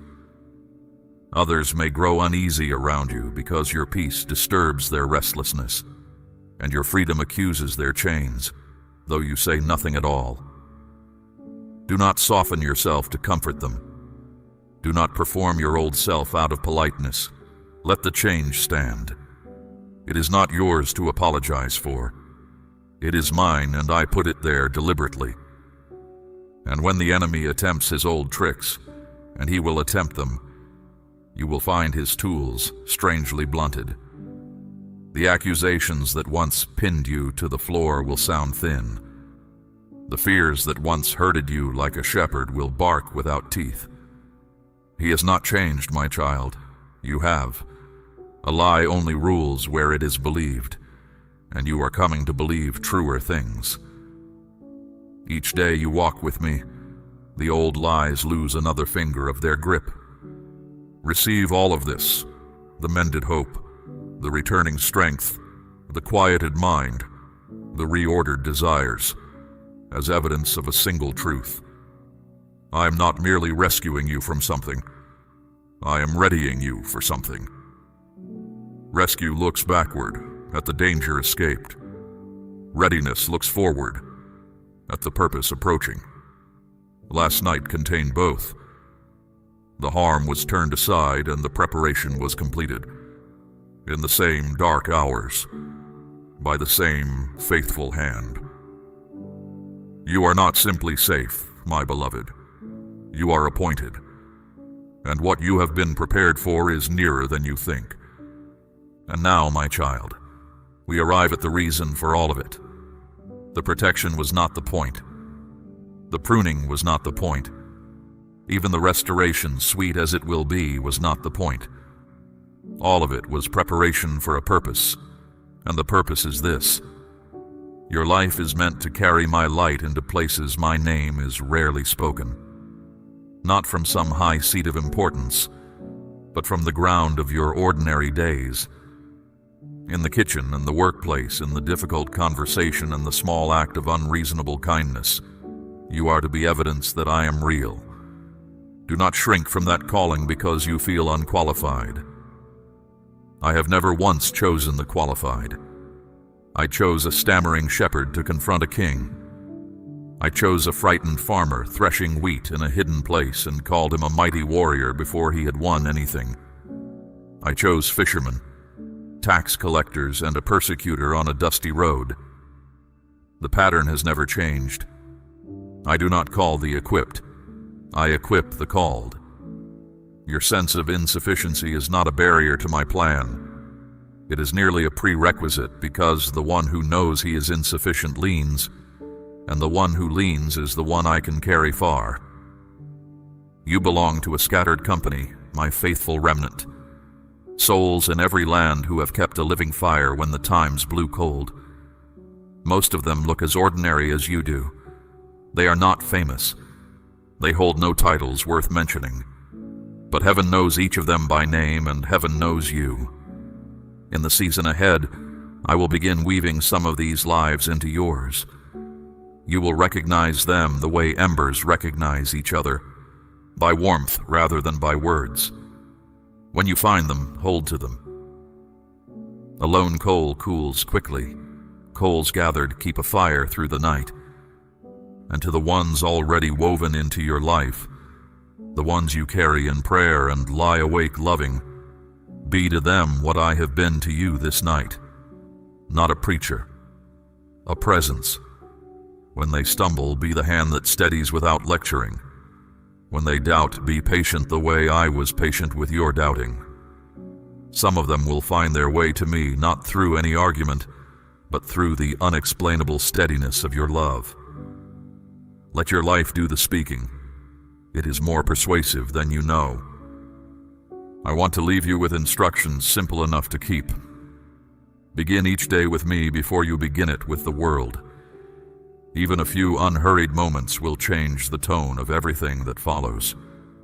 Bring me your decisions while they are still small, before they harden into crossroads. Keep short accounts, forgive quickly, ask forgiveness quickly, and let no bitterness spend a second night under your roof. Speak truth even when your voice shakes. And when you fall, and you will fall, do not waste a single day hiding from me in shame. Come home immediately. My door has no lock on it, and it never did. Remember also what I have shown you about the hours you cannot see. You now know something most people live without knowing, that the dark is not empty. It holds a watcher, and the watcher is for you. Every night of your life from this night forward, you may lie down inside that knowledge. The one who neither slumbers nor sleeps keeps the watch, and no scheme formed in shadow prospers against a life hidden in my hand. Let that truth be the bed beneath your rest. There will still be hard days. I will not pretend otherwise, for I do not traffic in false comforts. You will meet losses that make no sense from where you stand, delays that test the patience I have grown in you, and hours when the old whisper returns to say that none of this was real. On those days, come back to these words. Remember the night I told you what happened while you slept. A thing does not stop being true because a cloud passes in front of it. The sun is not extinguished by weather, and my faithfulness is not canceled by your difficult seasons. Watch for me in the small hours and the small things, for that is where I most often move. A burden lifting without ceremony, the right word arriving through an unlikely mouth, a closed situation quietly unlocking after years. When these things happen, do not call them coincidence. Call them by their name, faithfulness, and tell someone. Testimony is how one rescued life becomes the rescue of another. Your story, told plainly, will unlock doors in hearts that sermons never opened. Soon, certain moments will come when my nearness feels almost physical, a warmth behind the ordinary surface of things. Those moments are not your imagination. They are my answer to the trust you are choosing today. But do not build your faith on feelings, for feelings keep no promises and change with the weather. Build on what I have said, and let the sweet moments be encouragements along the road, rather than the road itself. The just do not live by sensations. They live by faith. Now take your first step into this new season, and take it without looking over your shoulder. The old accusations have lost their case. The old patterns have lost their author. The old fears have lost their audience. You walk out of this hour lighter than you walked in, and the lightness is not a mood. It is an actual removal of actual weight, performed by actual hands. What I take away, no one can strap to your back again unless you stoop to help them. I set before you then everything this night has held. Protection you did not have to earn. Pruning you did not understand. A call to trust with both hands open. Strength forged in hidden fire. Steadiness for shaking days. Hope mended at its root. And a purpose fitted to your frame. This is not the end of what I will say to you. It is the beginning of a long conversation that will run like a river under the rest of your life. Return to the quiet often, and you will find me there, never hurried, never absent, never done with you. One more thing before you go. When you cannot feel me, choose to remember this hour, for memory is the anchor of faith. What I did once, I will do again, and what I have spoken tonight, I will keep. You came to these words carrying a question you could barely name, and I answer it now as plainly as it can be answered. Yes, you are seen. Yes, you are kept. Yes, there is a hand on your life that has never once trembled, and it is holding you at this very moment. Go now into this day, and the next, and the one after that, as one who slept through a battle and woke inside a victory. My peace I leave with you. My peace I give to you. Not as the world gives, fleeting and fragile, but as I give, whole and forever. If you receive this word and choose to walk with me, seal it now with your amen. We run on viewer support only. For exclusive member-only content, scan the QR or see the pinned comment. God bless you.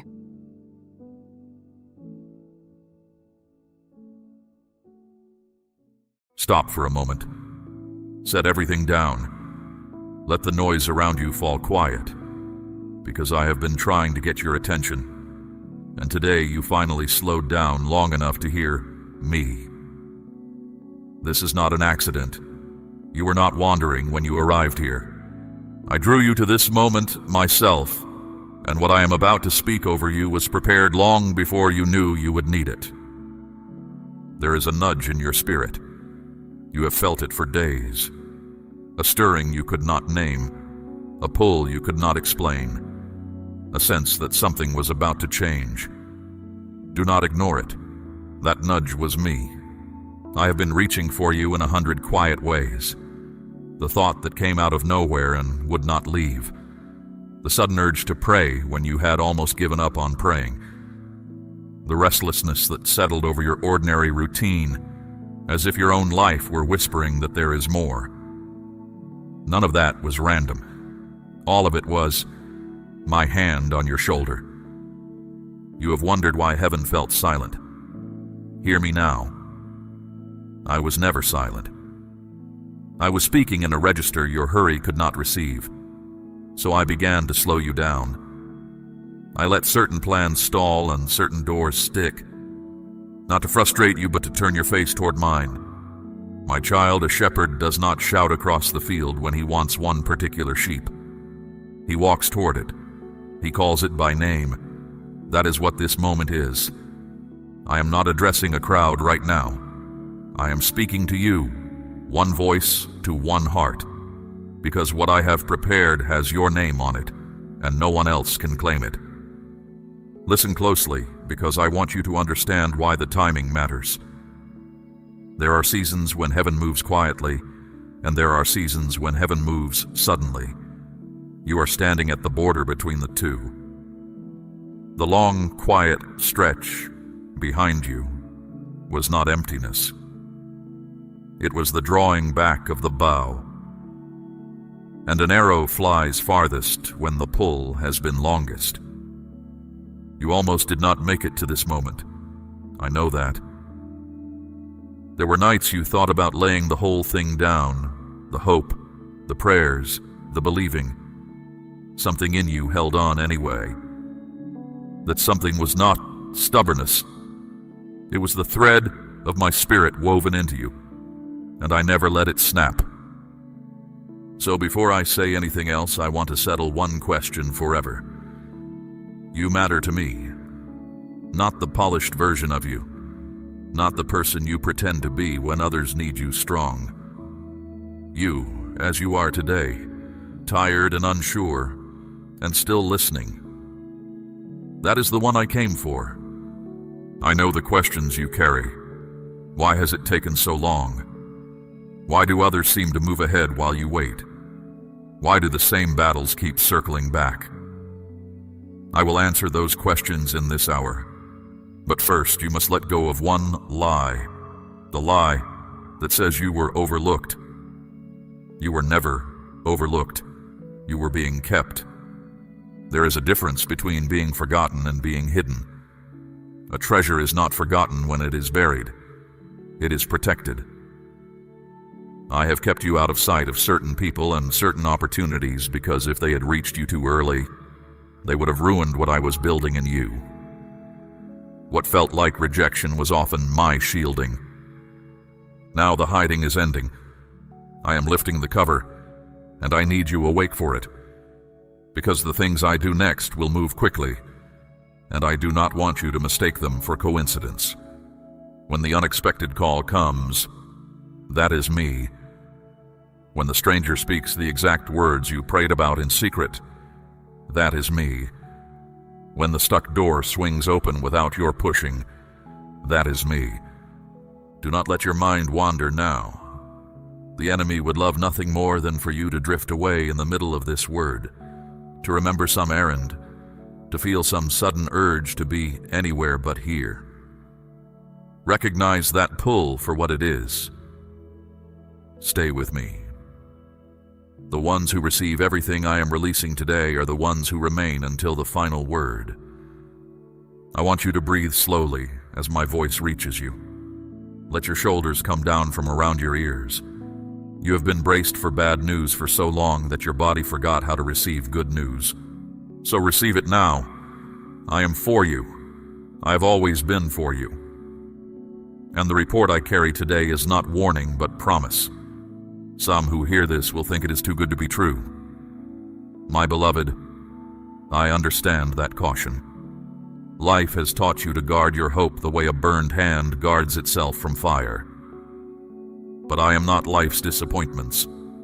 I am the one who spoke light into darkness. And when I say a thing, the thing itself must bend to obey. So here at the very start, I ask for something simple. Not perfection. Not a spotless record. Just an open heart. The smallest crack in the wall you built. Faith the size of a seed is enough for me to work with. I have moved mountains with less. This day is a marked day. Long from now, you will look back and divide your story into what came before this word and what came after it. I do not say that lightly, and I do not say it to everyone. I say it to you because I see what is already in motion behind the veil, and it is good. Declare your Amen right now if your heart is open to receive what I am about to speak. You said it, or your spirit said it for you, and heaven heard. Now lean in. What I show you next is the part of your story you were never able to see, the part that explains the tears, the delays, and the strange, stubborn hope that would not die. It is time you knew what has really been happening. Let me tell you what I have witnessed, because you have believed for years that your hardest hours went unseen. They did not. I was in the room every single time. I was there when you held yourself together in public and came apart the moment the door closed behind you. I heard the prayers that never made it into words, the ones that were only a long exhale and my name. I watched you get up on mornings when getting up was the bravest thing anyone did in that house. No one applauded. I noticed. I saw the betrayal too. I watched someone you trusted take your kindness and treat it as a thing to be spent. I heard the lies they told about you, and I saw how you bit your tongue instead of fighting back. You wondered if staying silent made you a fool. It did not. It kept your hands clean for what I am about to place in them. I know about the friend who vanished when your season turned hard. I know about the ones who should have shielded you and instead became the very source of the wound. You have replayed those moments 1,000 times, asking what you did to deserve them. Stop asking. The failure was theirs, not yours, and I have not forgotten the account. There were nights you lay awake and asked whether your prayers were reaching anything at all, or just rising into an empty sky. I want to answer that question plainly. Every one of them arrived. Not one was lost in transit. Some are answered already. Some are held for the right hour. And some I answered differently because I could see the whole road, and you could see only the bend. You have also carried the ones you love. You have stood in the gap for people who never knew you were praying for them, lifting their names in the dark while carrying your own weight in silence. That kind of hidden faithfulness has a sound in heaven. It is not a small sound. My precious child, here is what you must understand about the years that hurt. I did not cause every wound you carry. Some came from the cruelty of others, some from a broken world, some from choices whose cost you could not have known. But I wasted none of it. There is a difference. I do not manufacture sorrow, yet I refuse to let sorrow have the final word in the story of anyone who is mine. Think of Joseph in the pit, then in the prison. His brothers meant it for evil. The betrayal was real evil, not disguised blessing. Yet I bent even that evil to serve my purpose until the day the prison door opened, and the pit became a footnote. What others meant to bury you, I have been bending toward your good. The bending is almost complete. You learned things in those hidden years that no easy road could have taught you. You learned how to hear my voice when no other voice was kind. You learned who you are when no one is impressed with you. You learned that you can lose much and still stand. Do not despise that education. Kings have paid fortunes for less wisdom than you carried out of your worst season. And notice this, because it matters, you did not become cruel. Life gave you every excuse to harden, and you stayed soft where it counts. You still give. You still hope for others, even when hoping for yourself feels risky. That softness is not weakness. It is the proof that the enemy failed to make you into his image. I also saw what you did with your doubts. You brought them to me instead of letting them drive you away from me. You argued with me some nights. That is fine. Jacob wrestled until daybreak and left with a limp and a blessing. I would rather have your honest wrestling than your polite distance. Now here's something you have needed for a long time. You are not behind. The clock you measure yourself against was built by people who cannot see what I see. Abraham was old when the promise arrived.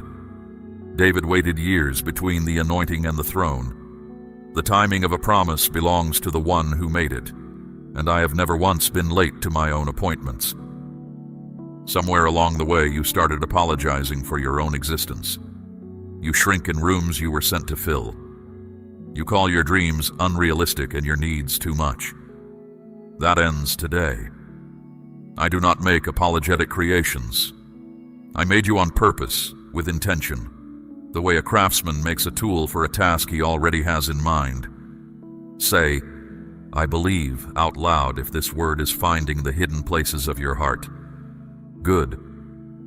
Let that belief stand up straight inside you, because I am about to show you the other side of your story, the side that was hidden behind the veil.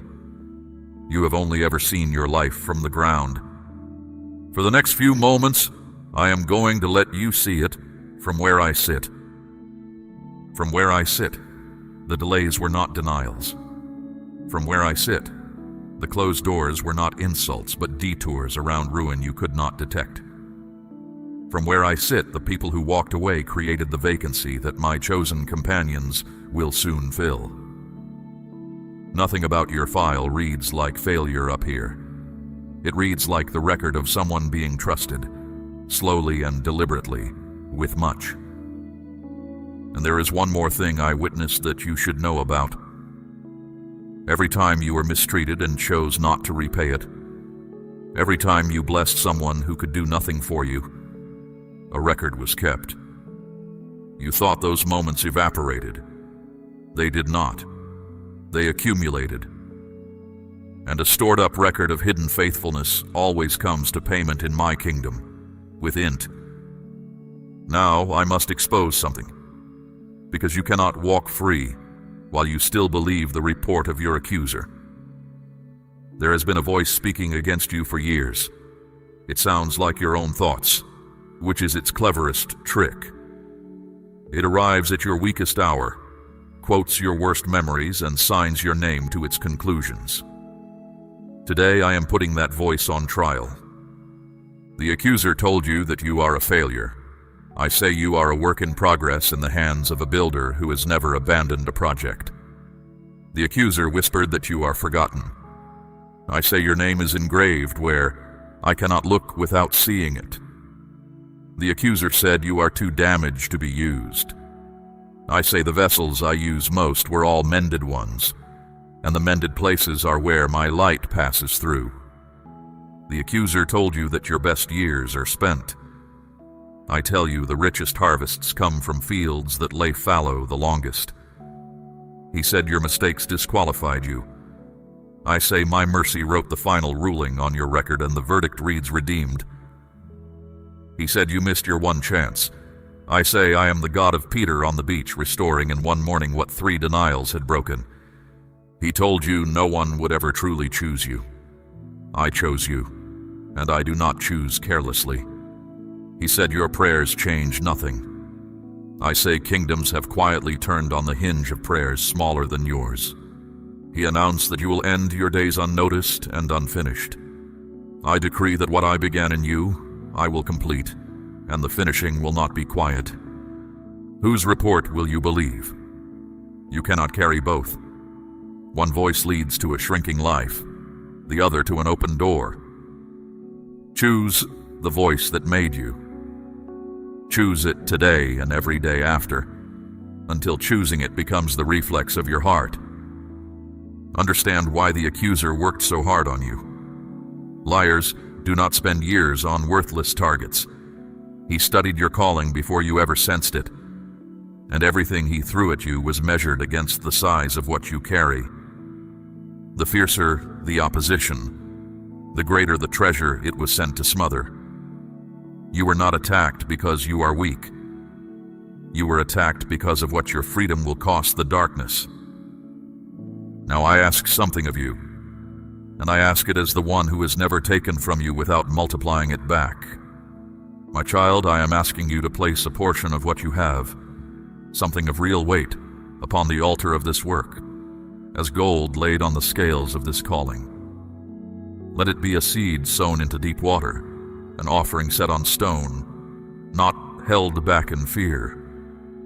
This is proof that your trust rests in my hand to provide, and that your heart no longer clings to lack. What you release in faith does not leave your life. It moves ahead of you, into the harvest I'm preparing. Remember the widow at Zarephath. A handful of flour, a little oil, one last cake, and she gave it first to the man of God. The jar did not run dry, the jug did not fail, not because the amount was great, but because the trust was. It has never been about the size of the hand that gives. It is about the direction the heart is facing when it opens. Let me return now to the voice you must silence, because there is one more of its lies to break, and it is the deepest one. The accuser has told you that you are alone in the fight, that everyone who matters eventually leaves, that you must hold everything up yourself, because if you rest, it all collapses. This lie has driven you for years. It is why you cannot sleep some nights and cannot receive help on others. Hear the truth. You were never the only one holding your life together. My hand has been under the whole structure from the beginning. The nights you were sure everything would fall apart, and somehow morning came, and it had not fallen. That was not luck holding the beams. That was me. So I give you permission to put down what was never yours to carry. The outcome, the timing, the opinions of people who judged you without knowing the road you walked. Lay them down the way a laborer lays down a sack at the end of the day. You will feel lighter within the week, and lightness is something you have not felt in a long time. There is a boldness that returns when the accuser is silenced. You will notice it soon. You will speak in rooms where you used to shrink. You will try again in areas where you had quietly given up. This is not a change in personality. It is the sound of your true self, unburied. And when the old voice creeps back, because it will attempt a return, do not argue with it in your own strength. Answer it the way I answered in the wilderness, with what is written. It is written that nothing can separate you from my love. It is written that no weapon formed against you will prosper. It is written that the righteous fall 7 times and rise again. Put the sword in your mouth, and the liar will not stay to hear the end of the verse. You have lived under a false verdict long enough. Consider it overturned this day. The court of heaven does not echo the accusations of your past. It echoes the blood that answered them. Walk out of the cell. The door was unlocked the moment mercy spoke, and mercy has been speaking over you since before you knew to listen. Now let me show you the architecture of your struggle, because your battles have not been scattered and random. They have been concentrated at 3 doors. 3 areas of your life have stood locked while you knocked and pushed and wept on the threshold. Provision, companionship, purpose. I am going to speak to each one, and as I speak, hear the sound of iron giving way. The first locked door is provision. You have worked harder than most and held less than many, and the arithmetic of it has never made sense to you.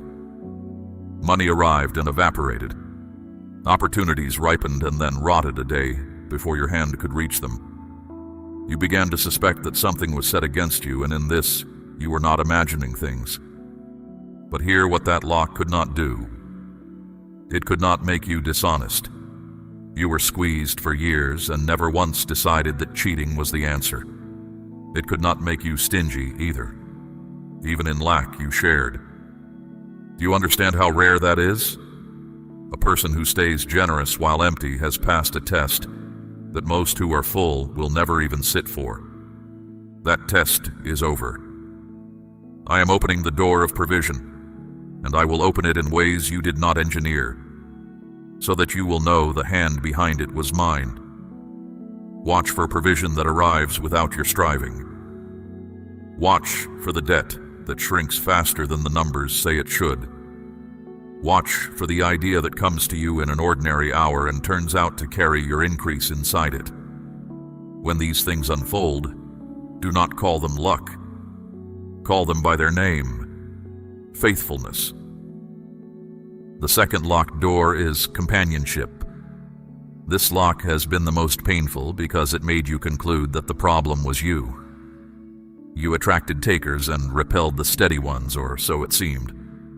You sat in gatherings and felt like a stranger at your own table. You know how to be alone in a crowded room. That is a skill no one should have to learn as well as you learned it. Here is what was true behind the veil. Some of that isolation was protection.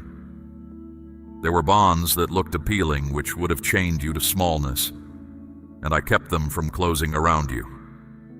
And some of the loneliness was seasonal, the emptiness of a field between plantings.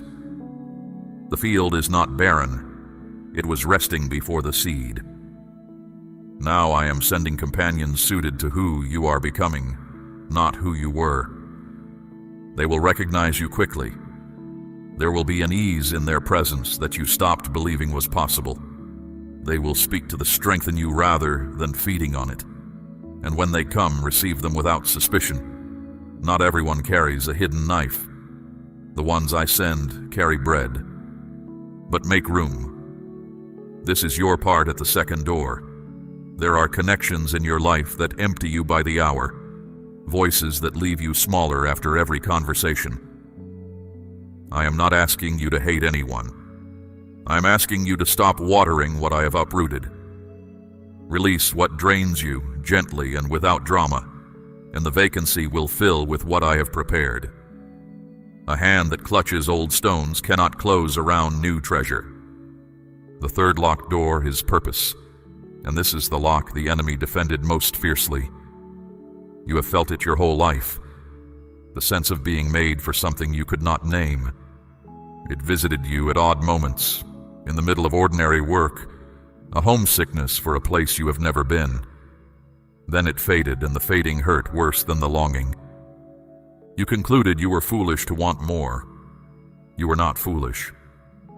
That longing was the compass needle of your calling, trembling toward its true north. The lock on this door was never able to remove your purpose. It could only delay your entrance. And a delayed entrance, my child, often means a grander room. Moses carried his calling 40 years in a wilderness before the bush burned. The calling did not expire in the desert. It matured there. The man who finally stood before Pharaoh could not have stood there at 20, full of his own strength. What you call your wasted years were the slow forging of a person who can carry weight without being crushed by it. So the third door is opening now, and this is how you will know. Assignments will find you. Needs will rise in front of you that match the exact shape of your gifting, as a lock matches its key. You will do something that feels almost easy, and others will call it remarkable. Pay attention when that happens. Ease plus fruitfulness is one of the surest signs that you are standing inside your design. And do not assume your assignment must look grand to be great. Some callings stand before multitudes. Most stand in doorways, kitchens, workrooms, and quiet conversations at the right hour. A single sentence spoken to the right soul at the right moment can outweigh years of applause.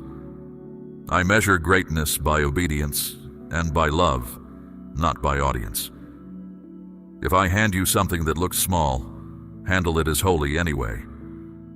Small in your eyes has never once meant small in mine. Do not demand the whole blueprint at once.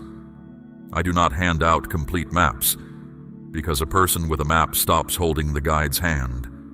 I will give you the next step, and light enough for it. When you take it, the step after that will appear.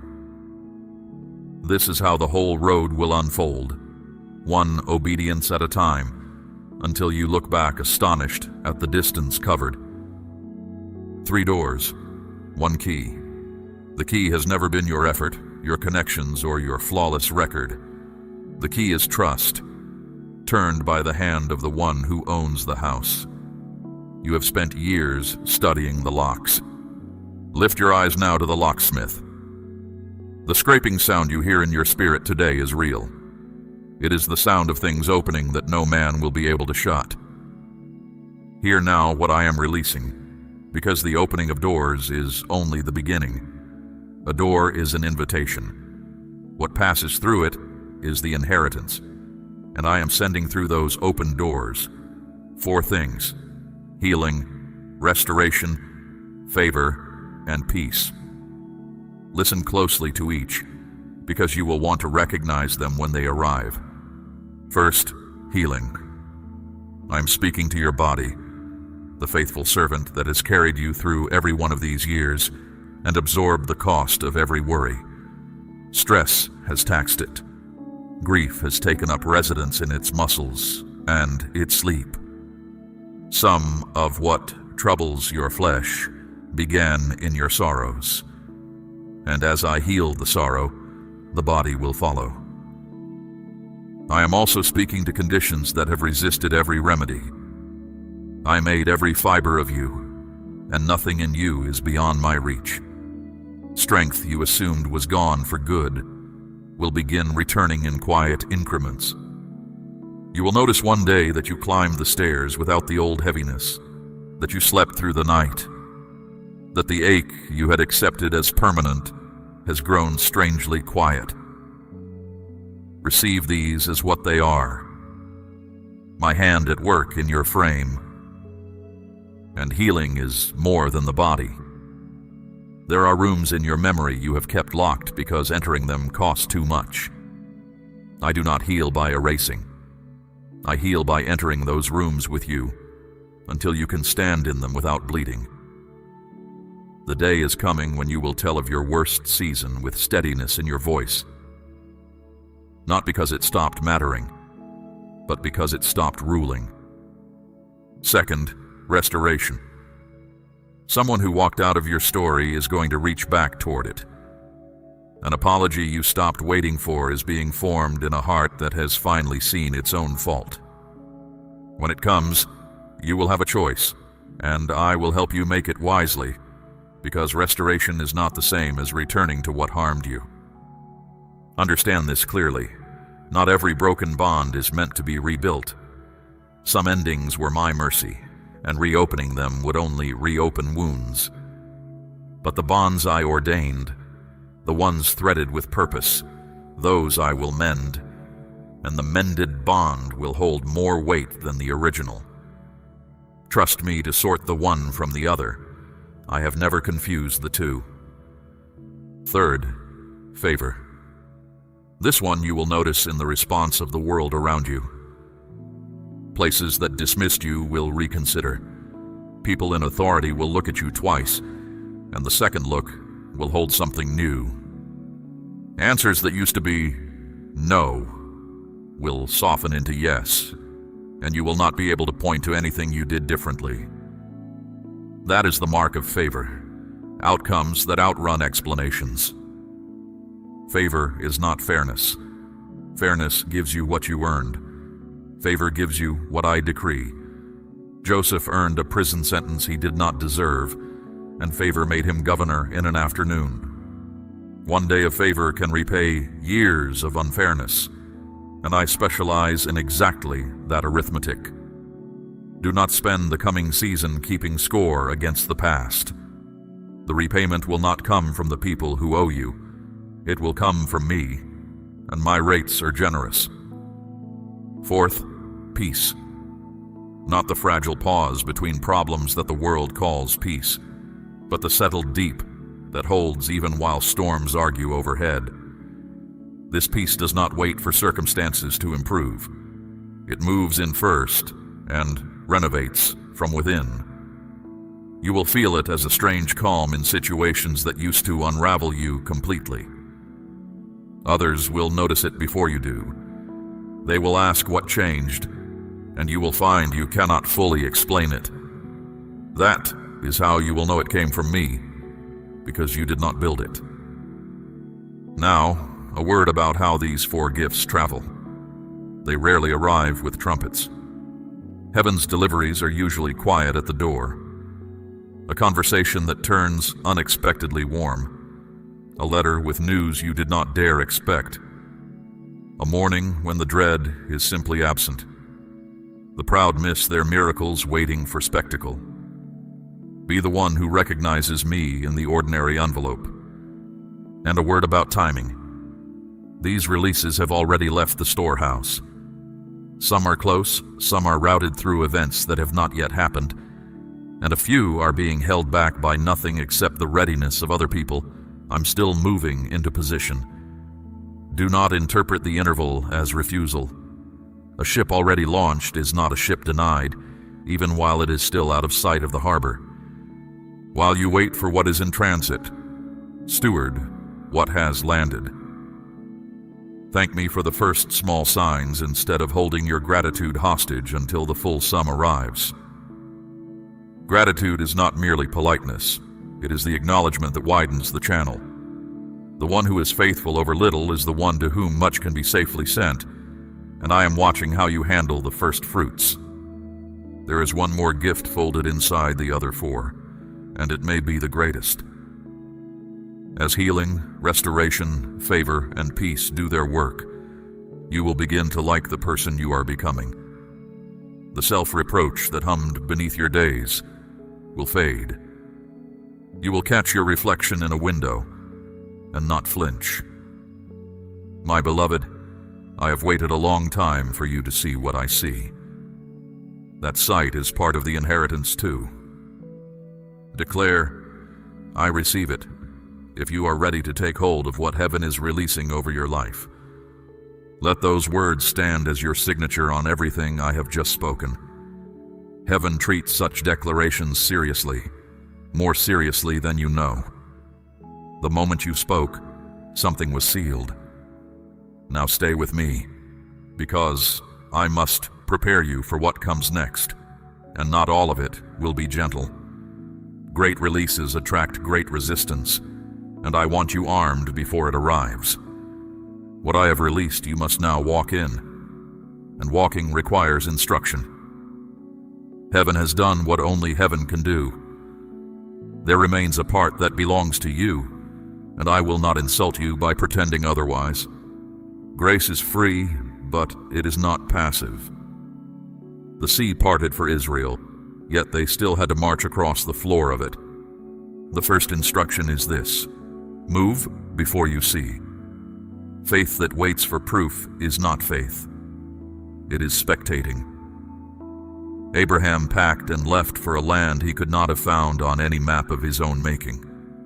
Peter put his weight on water while the water was still behaving like water. The promise I have spoken over you will meet you in motion. Take the step you have been postponing, the conversation, the beginning, the request, the risk. Small is fine, delayed is not. The second instruction: govern your mouth. Your words are not commentary on your life. They are agents in it. Out of the same mouth can come agreement with my promise or agreement with your fear, and whichever you speak, you strengthen. From this day, let your speech take my side.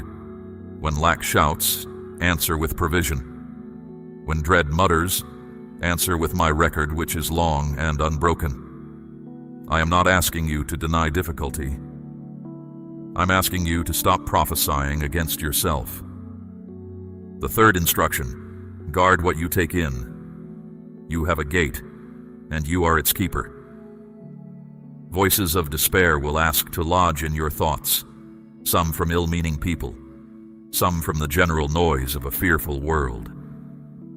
You cannot silence the noise, but you decide what gets a room for the night. Fill your inner house with what is true, noble, and full of hope. A mind fed on fear will starve the strongest faith. A mind fed on truth becomes very hard to defeat. The fourth instruction: Keep the conversation open between us, not ceremony, conversation. Speak to me while you work, while you walk, while you wait in the tedious middle of ordinary days. Bring me the small things. Nothing that concerns you is beneath me. Prayer is not a lever you pull to extract outcomes. It is the current that keeps your heart in my presence, and hearts kept in my presence do not easily lose their way. Now I must speak plainly about resistance, because I warn those I love. When a captive is set free, the captor notices. As my releases unfold in your life, opposition will make an appearance. Expect discouragement to arrive wearing familiar faces, some who question your hope, some who mock it, some whose doubt sounds almost reasonable. Expect small crises timed with strange precision, disruptions that seem designed to fall on the eve of your progress. They are designed. That is exactly the point. Do not be alarmed by any of this, and do not read it as evidence that the promise failed. Read it correctly. Thieves do not gather at empty houses. The intensity of the interference is a measure of the value of what you now carry. When the resistance comes, it is not a sign that you took a wrong turn. It is often the surest sign that you took the right one. And remember who stands with you in it. I have set a hedge around you that was not voted on and cannot be lobbied. No weapon formed against you will prosper. Formed, yes. Prosper, no. Schemes will be drafted and will die in the drafting. Words will be spoken against you and will fall to the ground without a harvest. Your part in the battle is smaller than you think. Stand firm, keep your peace, and refuse to hand over your confidence. The rest of the war is mine, and I have never lost. Let me also warn you about a subtler enemy than any attack: the drift back to old patterns. After enough years, even a cage can feel like shelter, and there will be moments when the new territory feels so unfamiliar that the old smallness whispers an invitation home. Do not accept it. Lot's wife looked back at a burning past and became a monument to hesitation.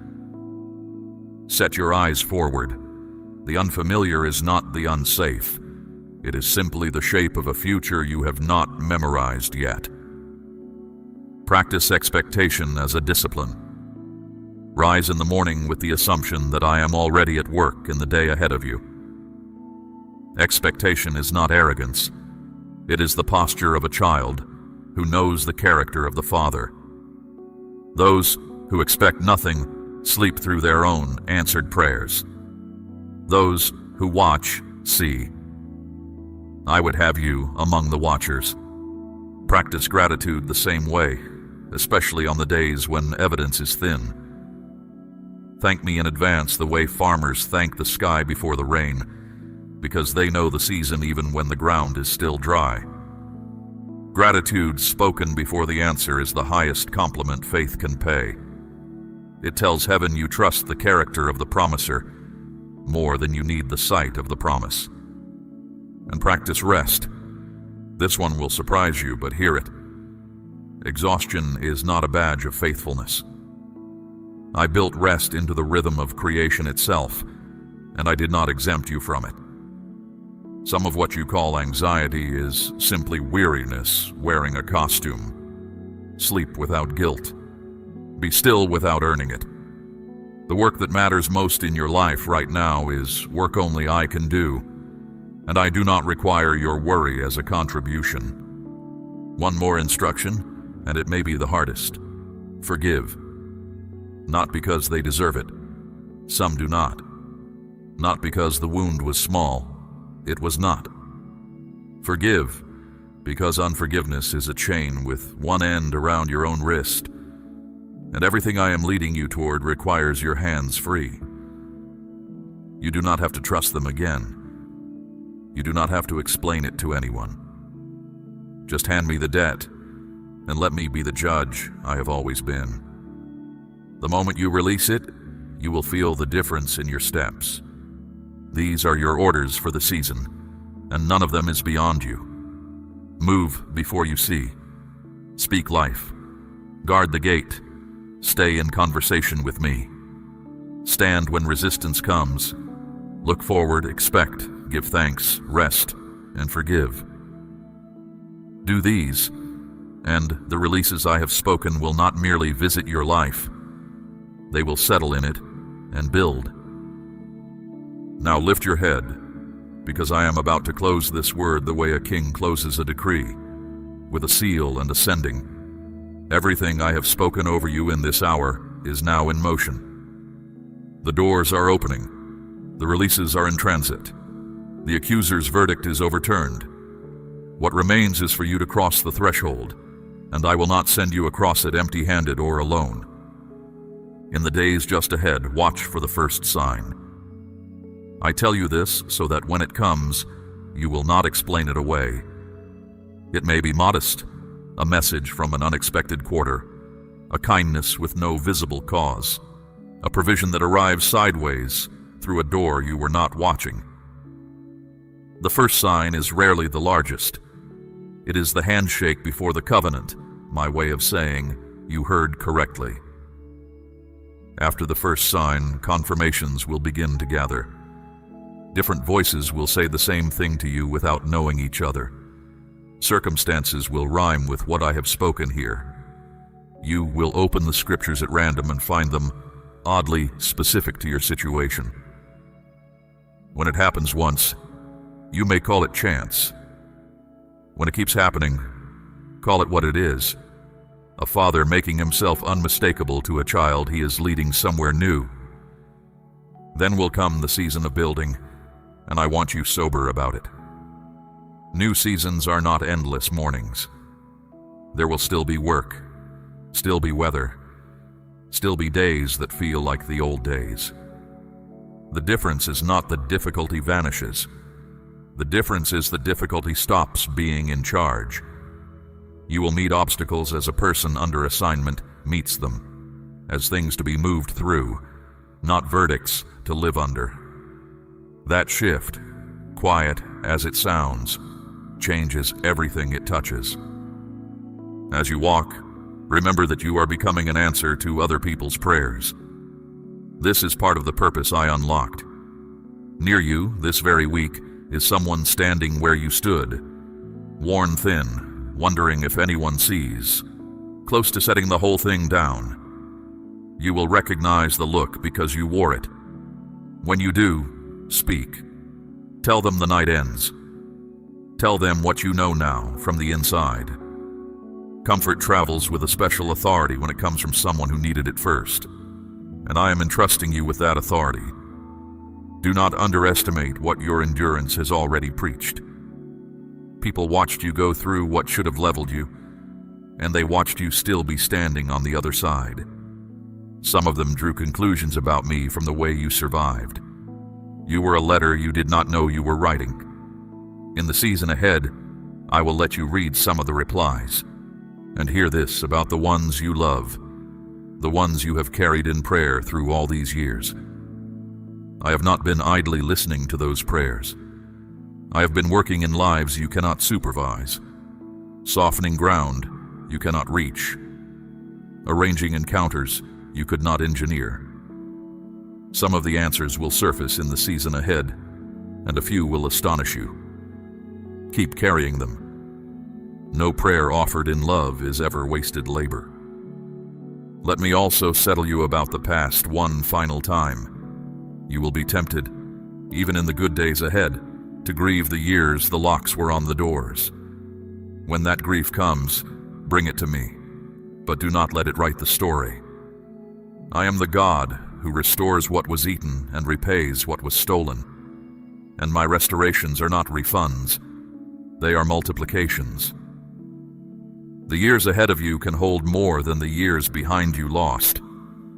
Believe that, and the past loses its power to tax the future. Now receive my blessing, because I do not end this word with instructions. I end it with benediction. I bless the work of your hands. May it prosper past explanation. I bless your going out and your coming in. May every road rise to meet your assignment. I bless your table.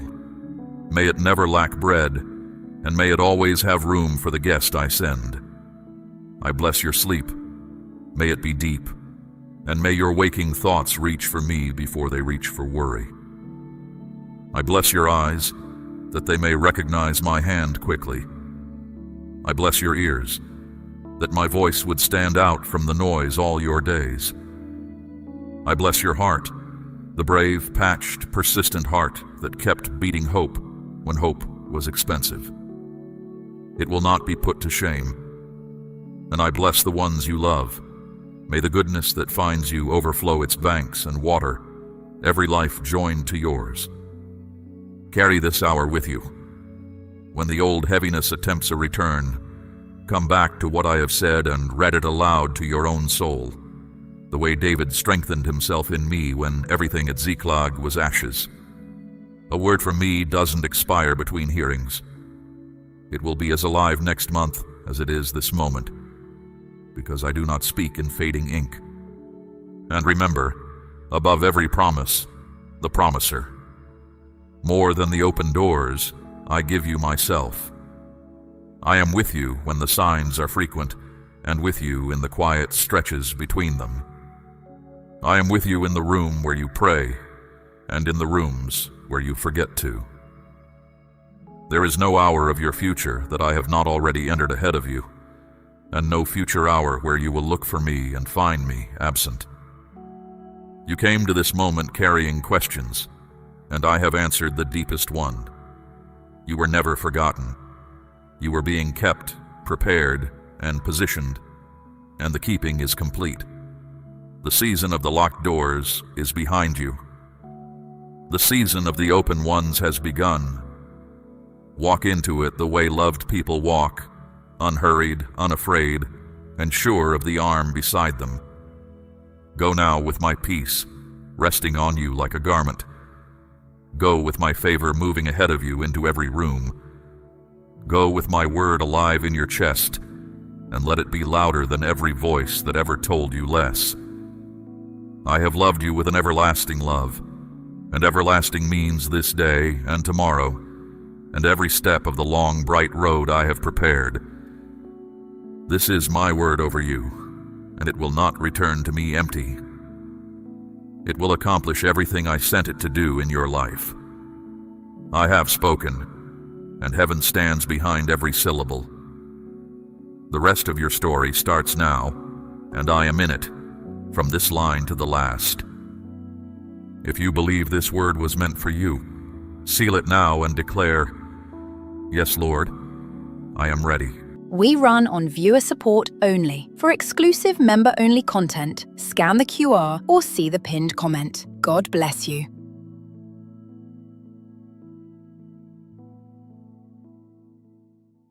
There is something moving in you right now that you have not yet found the right words for. A quiet rearrangement. A change in what you carry, in what your spirit is reaching toward, in what you no longer feel willing to accept. You have been trying to name it, wondering whether what you feel is growth or restlessness or something you cannot yet place. I tell you now, it is not confusion, it is me. I am at work in you, and what I am building is not small and it is not temporary. I have decided that where I am taking you next requires a different version of you, not a slightly improved version. Not the same person with better habits or a more disciplined routine. I am talking about something that goes deeper than behavior, a change in what you believe about yourself, what you are willing to carry, and what you are no longer willing to settle for. The version of you that has carried this far was strong.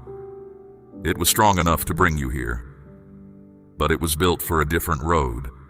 What is coming requires different footing, a deeper foundation, and a strength that does not depend on things staying calm. You may have noticed that certain things are beginning to lose their hold on you. Words that used to leave a mark are landing differently now. Situations that once knocked you sideways are finding you steadier than they expected. Habits you kept for years are starting to feel like weight rather than comfort. Do not dismiss these signals. This is the work. This is me pulling away what is loose, drawing out what was only ever there, because you had not yet learned you could live without it. Every loosening is purposeful. Nothing I am removing from you is being wasted. There is also a new direction forming in your hunger. Things you once chased are quieting in your heart. Things you once overlooked are beginning to matter. You are starting to want different things, not loudly, not dramatically, but the way a river finds its course, not by force, but by persistent and certain movement. The desire in you is shifting, and this is not an accident. I am redirecting what you are drawn toward because where I am leading you requires a particular kind of focus. The old appetite would have taken you somewhere else. This change did not begin the moment you noticed it.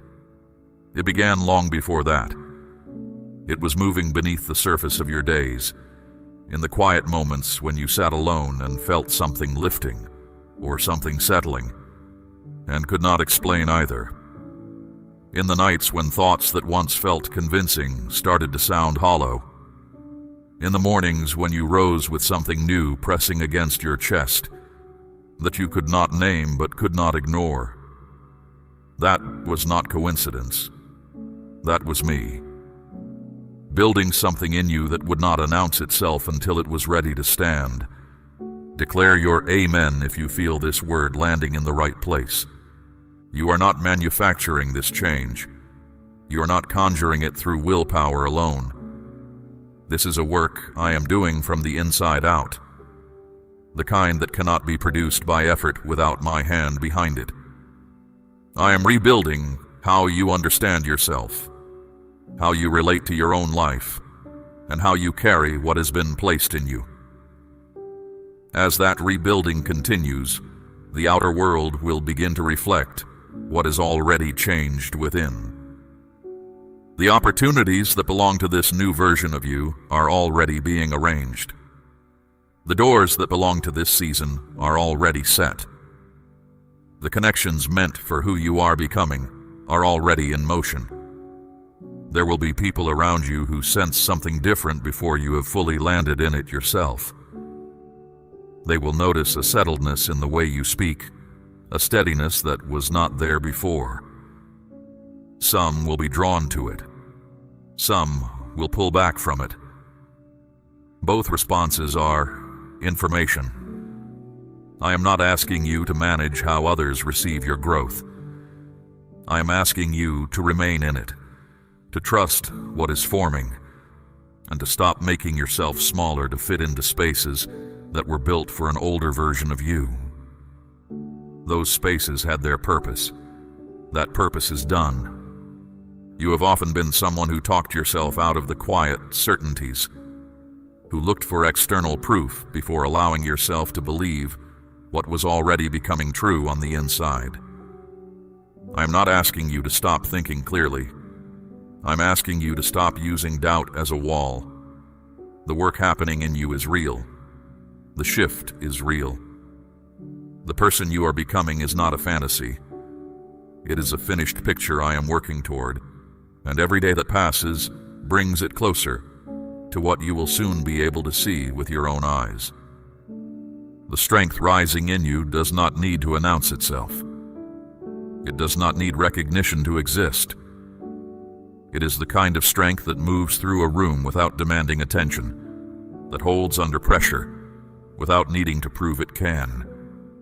You are becoming someone who no longer needs to convince others of their worth because they have stopped needing to convince themselves.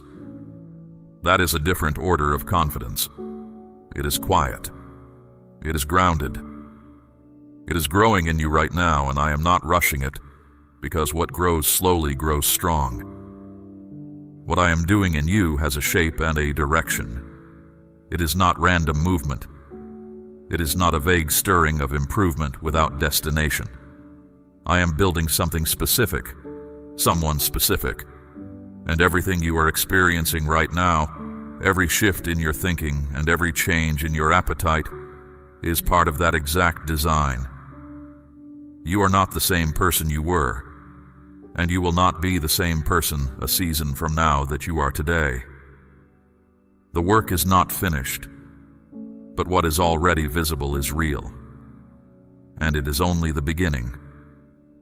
I want to speak to you about what is being taken away, not to comfort you with explanations you were not ready to hear before, but because now, in this season, you are ready. There are things that have left your life, people who walked out, opportunities that did not materialize, seasons that closed before you felt finished with them. And you have been carrying questions about those departures that no one around you could properly answer. So I will answer them now. I am the one who moved those things.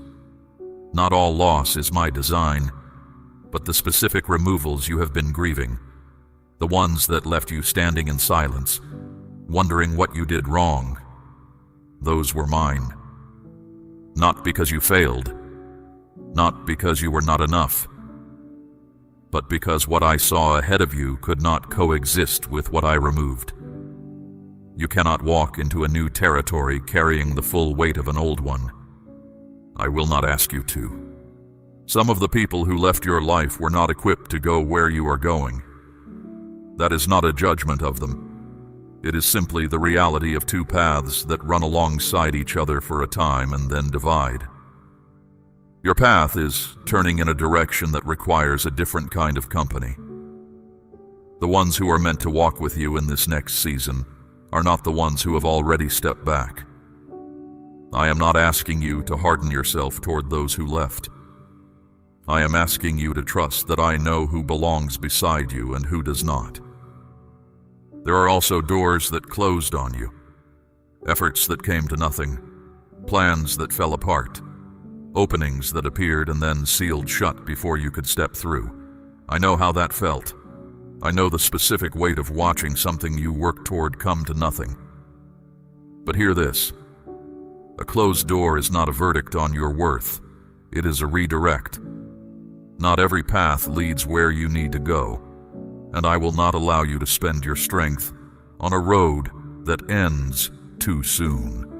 When I close something, it is because the open door ahead is more specific, more right, and more aligned with what I have placed in you than the one I closed. There is something important about how I do this work. I do not explain every removal while it is happening. I do not narrate every shift as I make it. That is not cruelty. It is the nature of trust. If I explained every move as I made it, you would not be learning to walk by faith. You would be walking by information. And that is not the same thing. The walk I am calling you into requires a settled certainty that I am good, even when the evidence in front of you looks like loss. State, I trust if you believe my hand is over your life right now. You are also becoming someone who knows the difference between a temporary discomfort and a permanent loss. In the middle of a removal, everything can feel permanent. Every closed door feels like a final answer. Every departure feels like a conclusion. But I see the whole arc, and what looks like an ending from where you stand looks entirely different from where I stand. I see what you are walking toward. I know exactly what is being cleared to make room for it. And I am telling you now, what is coming is worth the clearing. There are old patterns in you that have also been in the process of being removed, and this is perhaps the quietest and most significant work I am doing. Patterns of thinking that led you back to the same cycles. Ways of seeing yourself that kept you from reaching for what I had placed ahead of you. Reflexes, the ones that made you flinch or shrink or apologize for what you needed. Those are the things I am pulling out at the root. This is not comfortable work. It is not supposed to be. You do not extract something deep without feeling the motion. What you are experiencing as unsettledness, as a kind of groundlessness in certain moments, is in part the sensation of those roots being moved. The old floor is being pulled up because a new one is being laid. You are not falling through. You are being transitioned.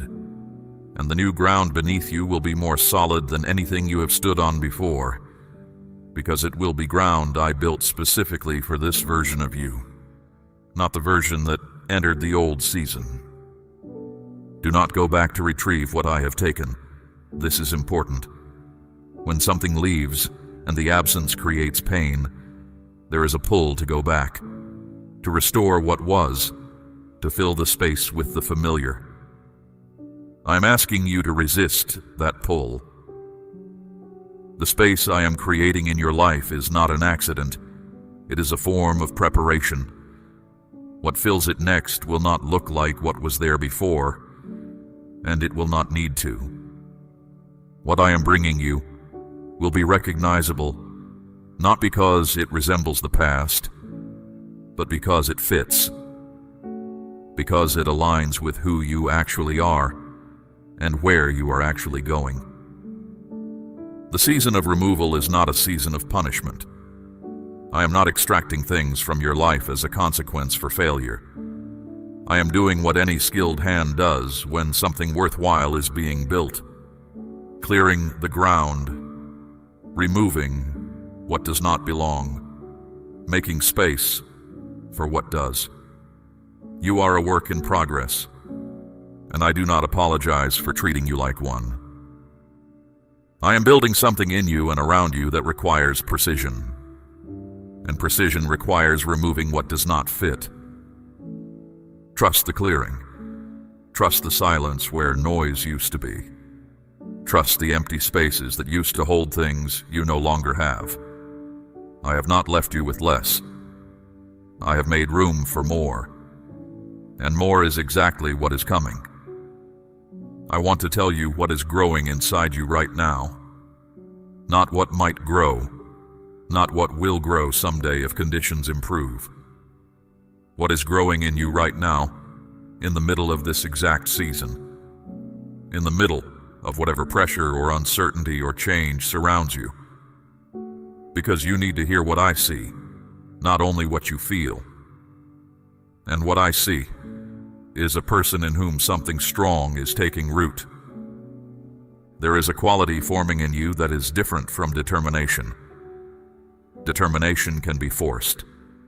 What I am building in you cannot be forced. It can only be grown. It is the kind of steadiness that does not need circumstances to cooperate in order to hold its shape. It is the kind of peace that does not dissolve when things get difficult.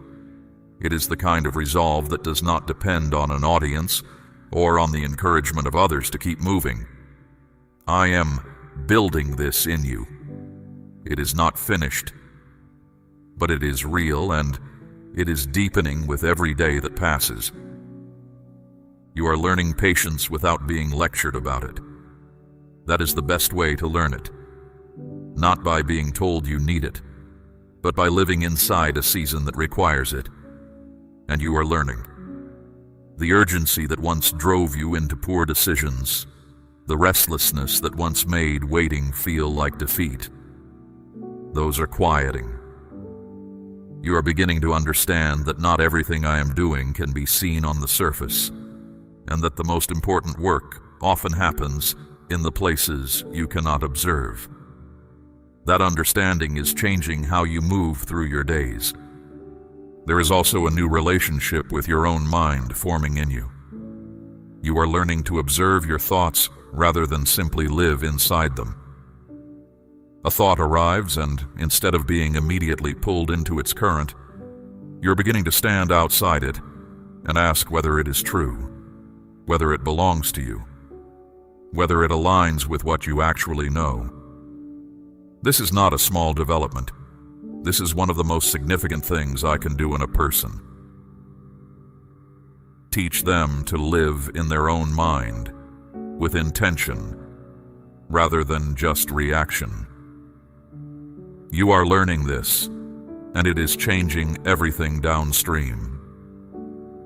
Your words are also shifting, not dramatically, not all at once, But the things you say about yourself and about your life are becoming more measured and more honest. You are speaking with less recklessness. You're beginning to understand that what you say aloud matters, not in a superstitious way, but in the way that all real things matter. Words shape attention. Attention shapes action. Action shapes life. You're learning to take your own voice seriously, and that is a sign of someone who is beginning to understand their own weight in the world. My child, I am asking you to place a portion of what you have, something of real weight, upon the altar of this work, as gold laid on the scales of this calling. Let it be a seed sown into deep water, an offering set on stone, not held back in fear. This is proof that your trust rests in my hand to provide, and that your heart no longer clings to lack. What you release in faith does not leave your life. It moves ahead of you into the harvest I am preparing. The inner life I am building in you will become the foundation of everything you do outwardly. You cannot build anything lasting on the outside that does not have a corresponding depth on the inside. This is why so much of my work in you right now is quiet, internal, and invisible to others. I am not neglecting the visible parts of your life. I am making sure that what I build there has something solid beneath it. A life built on changed circumstances alone will not hold. A life built on a genuinely changed person, that is what lasts. That is what I am building in you.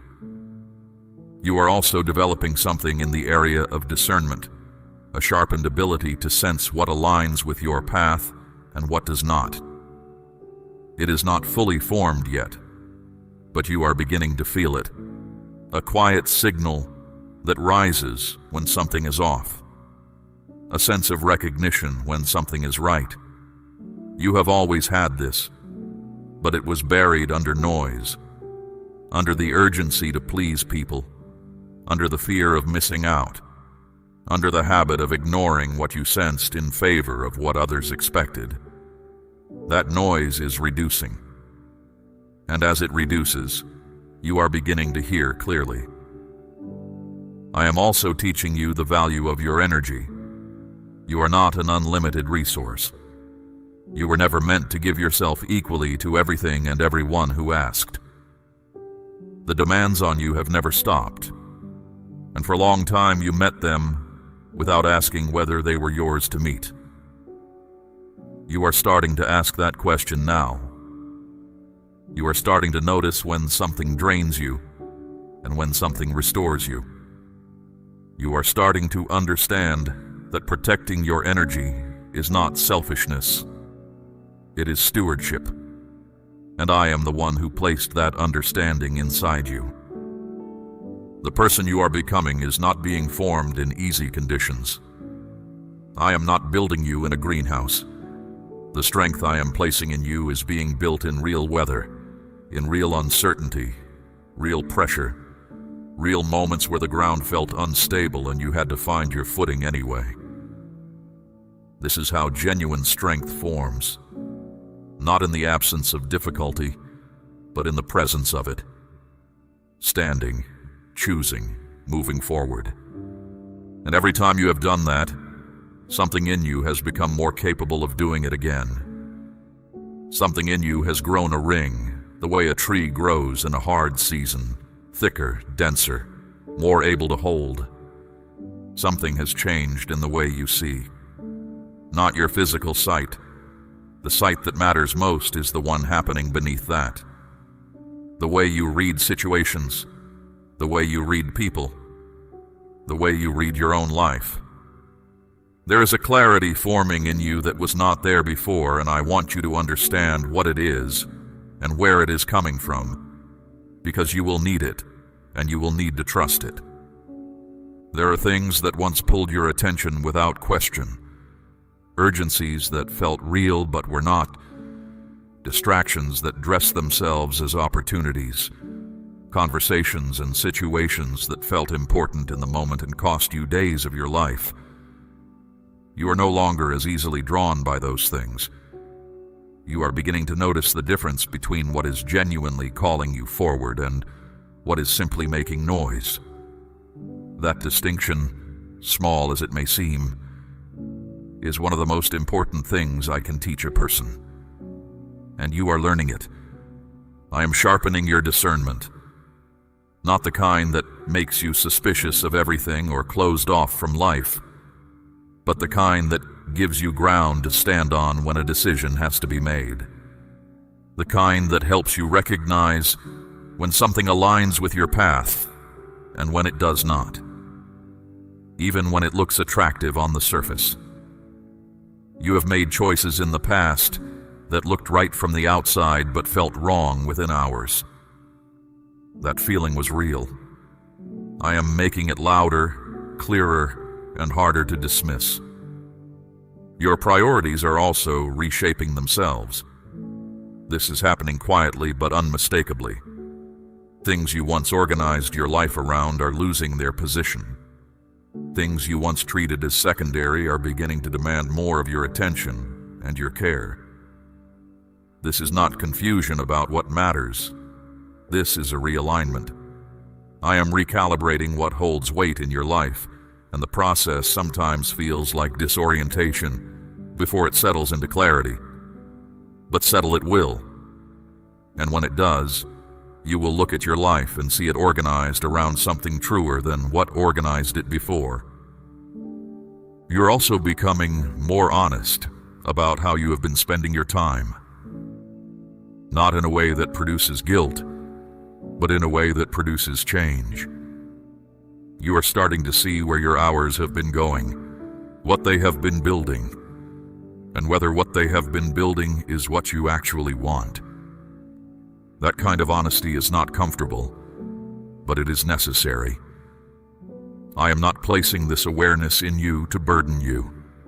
I am placing it in you because you are ready to act on it, and because the life I have for you ahead requires that you show up to it with intention. There is a growing stillness in you as well, and it is one of the signs that I am most pleased to see. Not the stillness of someone who has given up, but the stillness of someone who has stopped needing to fill every silence with movement. You are learning to sit inside uncertainty without immediately trying to resolve it. You are learning to hold an unanswered question without it destabilizing you. That capacity to remain centered in the middle of what is not yet clear is something that most people spend their entire lives without developing. You are developing it now. Alongside the stillness, there is also a growing conviction in you about what you are called to.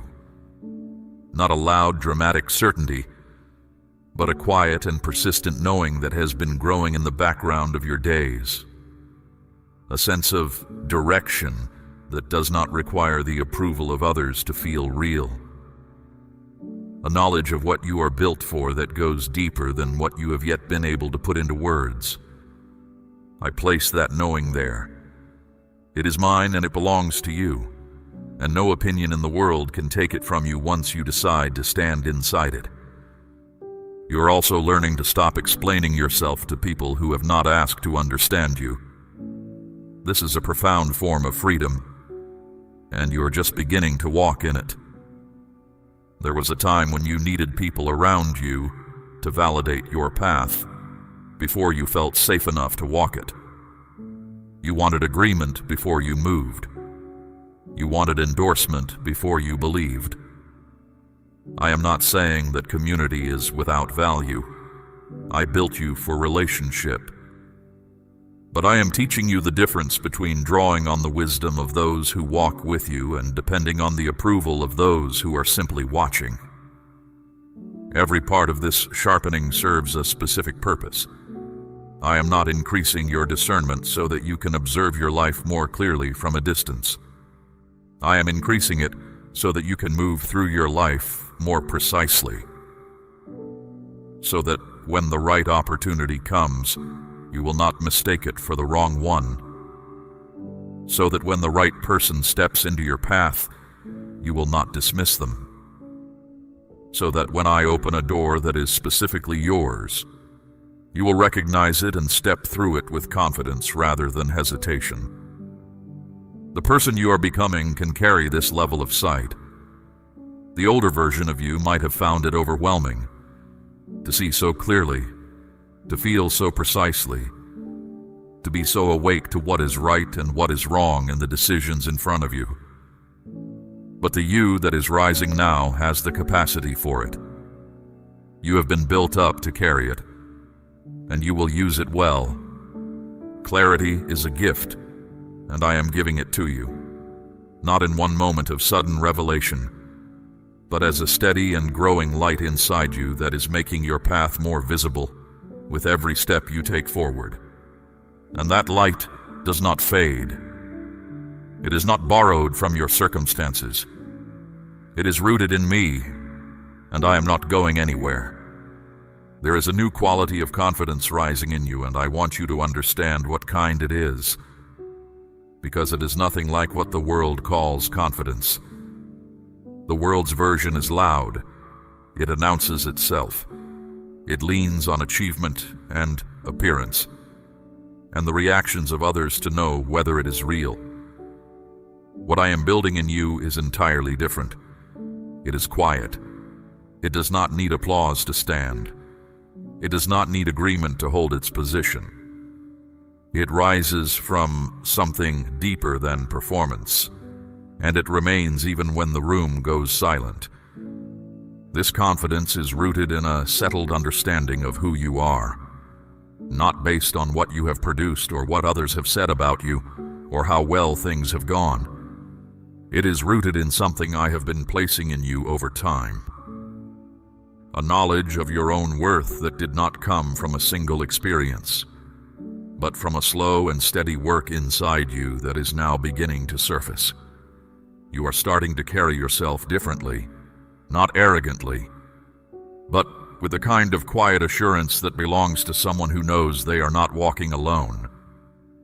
As this confidence takes shape in you, something else is happening as well. You are beginning to draw different things into your life. The connections you are making, the opportunities that are presenting themselves, the situations you are finding yourself in. These are beginning to shift in quality. This is not coincidence, like calls to like. As the person you are becoming grows clearer and stronger, what you attract begins to match it. The old patterns of connection, where you gave more than you received, where you made yourself small to keep the peace, where you tolerated what you should not have, those are losing their grip on your life. The people who are meant to be part of this next season of your life are not the same kind of people you have been accustomed to. They are not people who need you to diminish yourself in order to feel comfortable. They are people who recognize what is in you, who value it, who contribute to your path rather than redirect it away from itself. Some of them are already close. Some of them are still on their way, but they are coming, and you will know them. Not by how much they impress you, but by how fully you can breathe when you are around them. I also want to speak to you about the relationships you are currently in, the ones that have been tested by this season of change. Not every relationship that has felt strained is one that needs to end. Some of the people who matter to you are simply adjusting to the version of you that is emerging. They are not threatened by your growth, but they are navigating it. Give them time, not indefinitely, and not at the cost of who you're becoming, but with the patience of someone who understands that change requires adjustment from everyone it touches. The ones who are truly for you will find their footing. Receive this word now if you know it belongs to your life. You are also becoming more aware of what you bring into rooms and conversations. Your presence is not neutral. Something in you carries a quality that affects the atmosphere around you, not in a mystical way that requires explanation, but in the plain way that any person of substance affects their environment. You steady people. You bring a quality of attentiveness that others feel without being able to name. You carry a measure of calm that people around you draw on without asking for it. This is not burden, it is calling. And I am teaching you to carry it with intention rather than carelessness. There will be people who come to you with questions they cannot ask anyone else. People who are looking for something settled in the middle of their unsettledness. They will not always explain why they come to you, but they will come. And when they do, what you carry will be exactly what they need. Not because you have all the answers, but because the work I have done in you has made you a place where something solid can be found. This is part of what you are becoming, a person in whose presence others find ground to stand on. This is not a role that comes with performance. You do not have to manufacture it or maintain it by effort. It is something that flows from who you genuinely are, from the work that has already been done, and the work that is still continuing. The most powerful thing you can do is simply keep becoming what I am making you. Keep allowing the work. Keep choosing the path when it is uncomfortable. Keep moving forward when the forward motion feels uncertain. The influence that belongs to this version of you does not require that you pursue it. It will follow you. Your energy is also becoming more specific. You have learned to stop spreading it thinly across too many things and too many people. You are learning to concentrate it, to bring the full weight of your attention to the things that actually deserve it, and to hold back from the things that are simply consuming without giving anything in return. This is not a small discipline. It is one of the marks of someone who has begun to truly understand their own value. And it will compound over time into results that will surprise you. What I am forming in you is not a version of success that you have seen demonstrated in the lives of others and decided to imitate. It is something original to who you are, something that only you can carry in the exact way you will carry it. The path ahead of you is not a copy of anyone else's path. It is yours, designed around what I placed in you before you had words for any of it, shaped by everything you have lived and pointed toward a destination that was set before this season began. I want to speak to you about courage, not the kind that requires no fear, but the kind that moves forward while the fear is still present, the kind that does not wait for certainty before it acts, the kind that has been growing in you quietly under the surface of this season and is now becoming strong enough to act on, because there are things ahead of you that will require it. Not tomorrow, not someday, in the days and decisions that are already in front of you. There are things you have been putting off because you could not see how they would work out. Choices you have been circling rather than making. Directions you have felt pulled toward but held back from because the outcome was not guaranteed. I understand the logic of that hesitation. It feels responsible. It feels wise. But there comes a point where hesitation is no longer wisdom. It is simply a more comfortable name for fear. And I am telling you now, you are past that point. The time to act is not when everything is clear. The time to act is now, with the clarity you have, in the direction you already feel me pulling you. This does not mean recklessness. It does not mean moving without prayer or without consideration. It means trusting that I do not call people toward things and then abandon them in the middle of the journey. I have never asked you to walk somewhere and then left you to walk it alone. The fear you feel at the edge of a new decision is real, but it is not information about whether you should move. It is information about how much this matters. And the things that matter most are always the ones that cost the most to reach for. You have stood at edges before. You have felt the vertigo of not knowing what was on the other side, and you have made the choice to move anyway. You may not have called it courage at the time.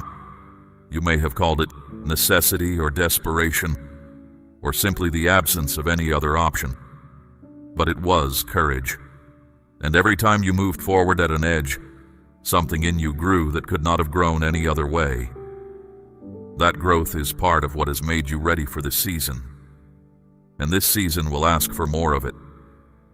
There is also something I want to say about timing. You have spent time wondering whether things will work out, whether the circumstances will align, whether the moment will be right. I want to replace that wondering with something more solid. My timing is not slow, it is precise. The things I am working toward in your life are not delayed, they are placed.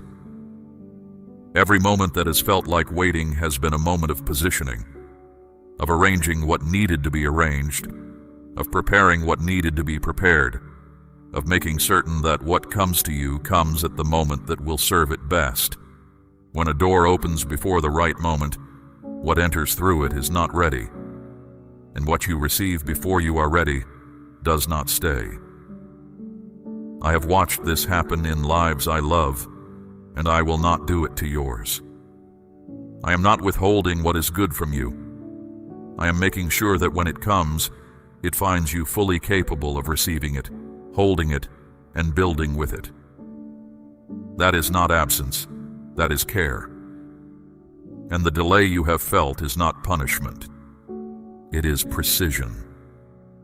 I also want to speak to the moments when you feel that you cannot go on. Not the dramatic version of that feeling, but the quiet, daily version. The mornings when the effort feels too much. The evenings when the distance still to travel looks larger than the ground already covered. I know those moments.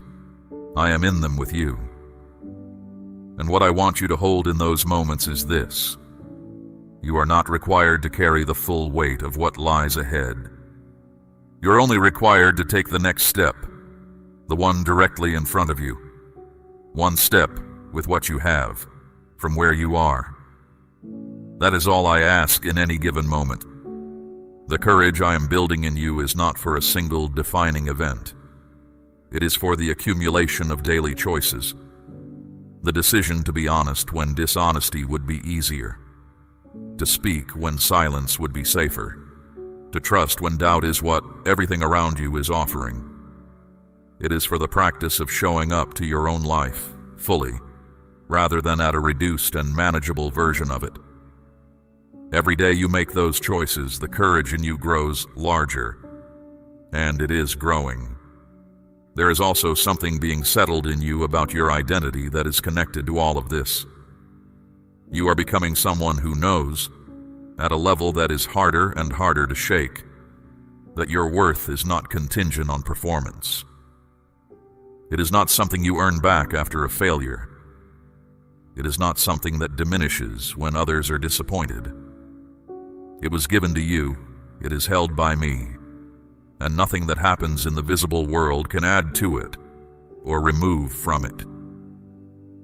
Once that truth settles fully in you, it changes what you are willing to risk, because you are no longer risking your worth.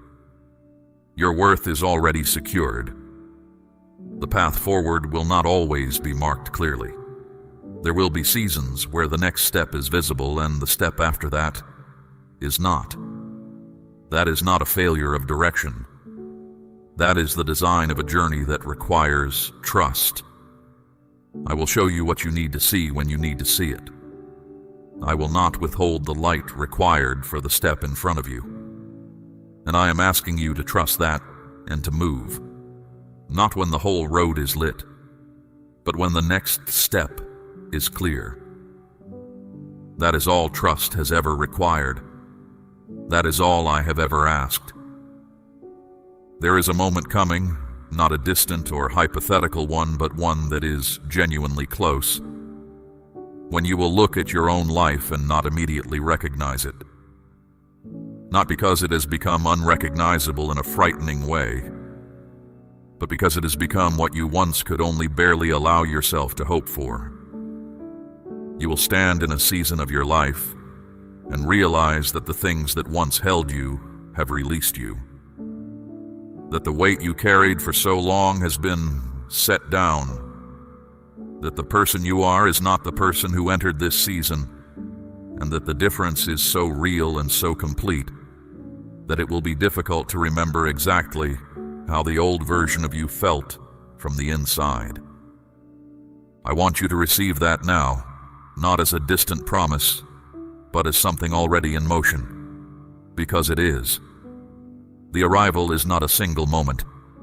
It is the accumulation of every small movement you have made toward it. Every time you chose to trust instead of collapse. Every time you moved forward instead of retreating into the familiar. Every time you stayed in the discomfort of growth instead of escaping back into comfort. All of that is building towards something visible, and the visible part is closer than it appears. There is a peace that is settling in you that I want you to pay attention to.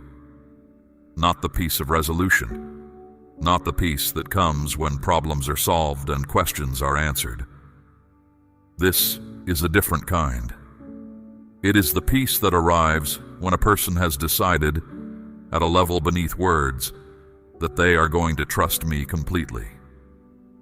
Not partially, not conditionally, not only in the areas where trust feels safe. Completely. That decision creates a quality of interior stillness that nothing on the outside can produce, and nothing on the outside can take away. I see that decision forming in you. I am honoring it. You have been through seasons that ask things of you that you were not sure you had to give. Seasons where the demands outweighed what you could see in yourself. And yet, here you are, not diminished, not broken, not reduced to a smaller version of what you were. Here and growing, and more than what you were before this season started. That is not a small thing. That is something I want you to sit with for a moment, not with pride, but with honest recognition. You're still here, and the you that is still here is not the same you that entered. Something has been added that was not there before. I am also establishing something in you that has to do with your future and the ones you love. The work I am doing in you does not stay within you. It flows outward. The stability I am building in you will create stability around you. The peace I am placing in you will reach the ones you carry in your prayers. The strength I am establishing in your foundation will become part of the foundation that those you love will stand on. Not because you make yourself into a burden bearer, but because people who love you will feel the solidity of what I have built in you and will draw steadiness from it. That is part of the purpose of this transformation. It was never only for you. There is also a new relationship forming between you and hope. Not the fragile kind that depends on good news to sustain itself, but the kind that has weight, that has roots, that does not fold when the circumstances argue against it. You have known the fragile kind, the hope that rises with good signs and collapses with bad ones. I am replacing that with something more substantial. A hope that is grounded in what I have said rather than what you see. A hope that stands in the middle of contradicting evidence because it is not founded on evidence to begin with. It is founded on me. I want to speak plainly about what the rest of this journey will look like, because I will not give you something you are not prepared for. It will not be without difficulty. There will still be seasons that press hard. There will still be moments of uncertainty and moments where the path requires more courage than the moment before. I am not promising you a life that never asks hard things of you. I am promising you a self that is equipped to meet them, and a presence that goes ahead of you into every one of them. You will not face a single thing alone. not a single decision, not a single moment of darkness, not a single step of unfamiliar ground. I am already there. What changes is not that the road becomes easier. What changes is who you are on the road. The same distance feels different when you are carrying it from a place of strength rather than a place of depletion. The same challenge looks different when you face it with clarity rather than confusion. The same life opens up differently when the person living it has been rebuilt from the inside out and is no longer operating from the old fears and the old wounds and the old patterns that once determined everything. That is what I am building, and that rebuilt person is who you are becoming. You will not always be in this season of transition. This intensity, this rearrangement, this particular quality of internal pressure, it is not permanent. It is purposeful, and it is leading you somewhere. The other side of this season holds things that your heart has been reaching toward, things I have been arranging, things that are yours. Not because you earned them perfectly, but because I am a God who finishes what He starts. And I started something in you, and I will complete it. So hear this, and let it settle in the place where you keep the things that matter. I am not done with you. I have not exhausted my plans for your life. The best of what I have for you is not in your past. It is ahead. And the person you are becoming is exactly the person who is ready to receive it. Walk forward, hold steady, trust what you cannot yet see. The one doing the work is faithful, and the work will be finished. Say, yes, I receive this. If your heart is open to all that I have promised you today. We run on viewer support only. For exclusive member-only content, scan the QR or see the pinned comment. God bless you.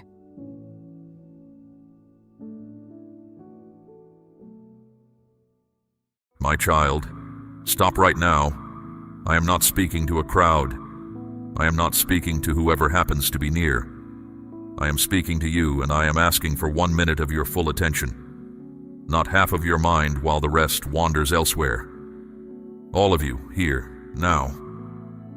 I do not interrupt like this without reason. You were moving quickly through your day. Your thoughts were already leaning toward the next thing and the next thing after that. Then something in you paused. You felt a pull you could not explain. A sense that this moment carried weight the others did not. That was not chance. That was me. I arranged this moment. I cleared the noise around it so my voice could reach you. I have watched you pass by 100 quiet invitations, telling yourself you would come back later. Later has become your most familiar word. So this time, I did not whisper from a distance. I stepped directly into your path. Do not let fear rise in you. I know that when something feels this serious, your first instinct is to brace yourself. You have been warned before by voices that did not love you. You have been pressured by people who used urgency as a weapon. I am not doing that. You are not in trouble. You are being reached for.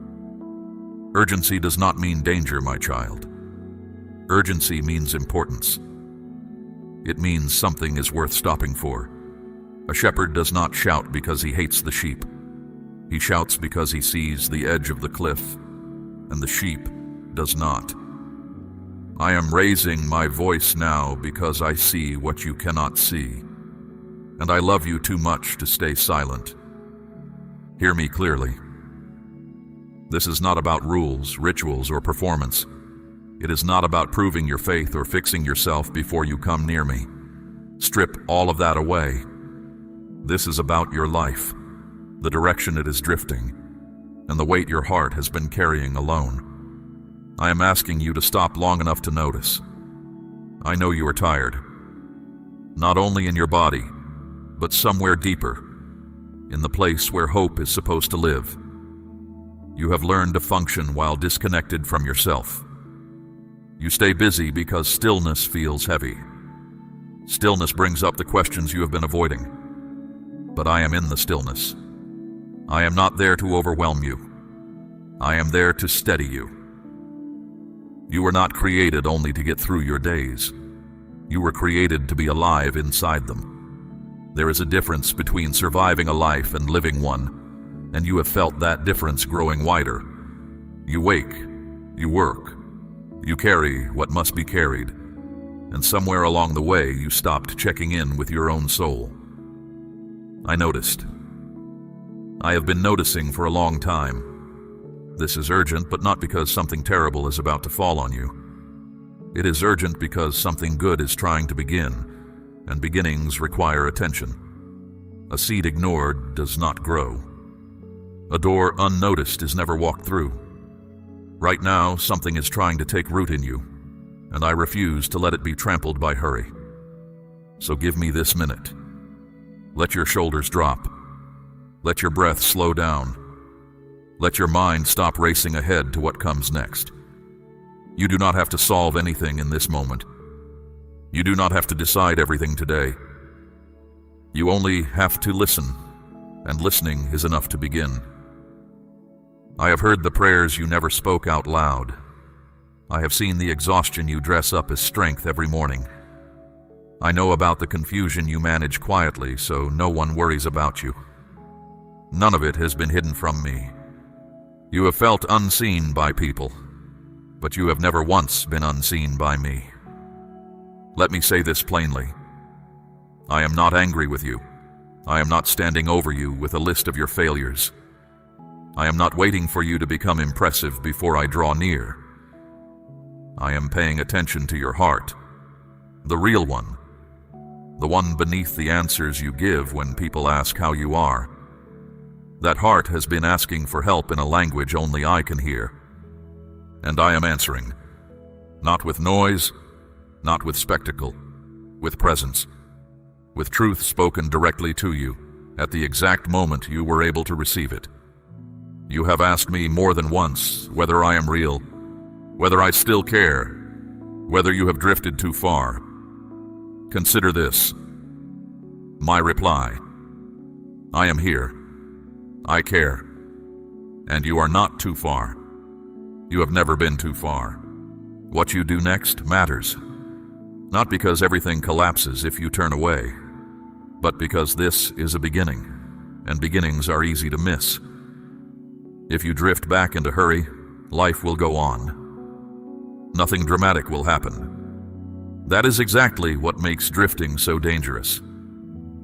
The costliest losses are the quiet ones, the ones you only recognize years later. I do not want that for you. I want you awake. I want you present. I want you to feel your own life again instead of managing it from a distance. That is why I stopped you.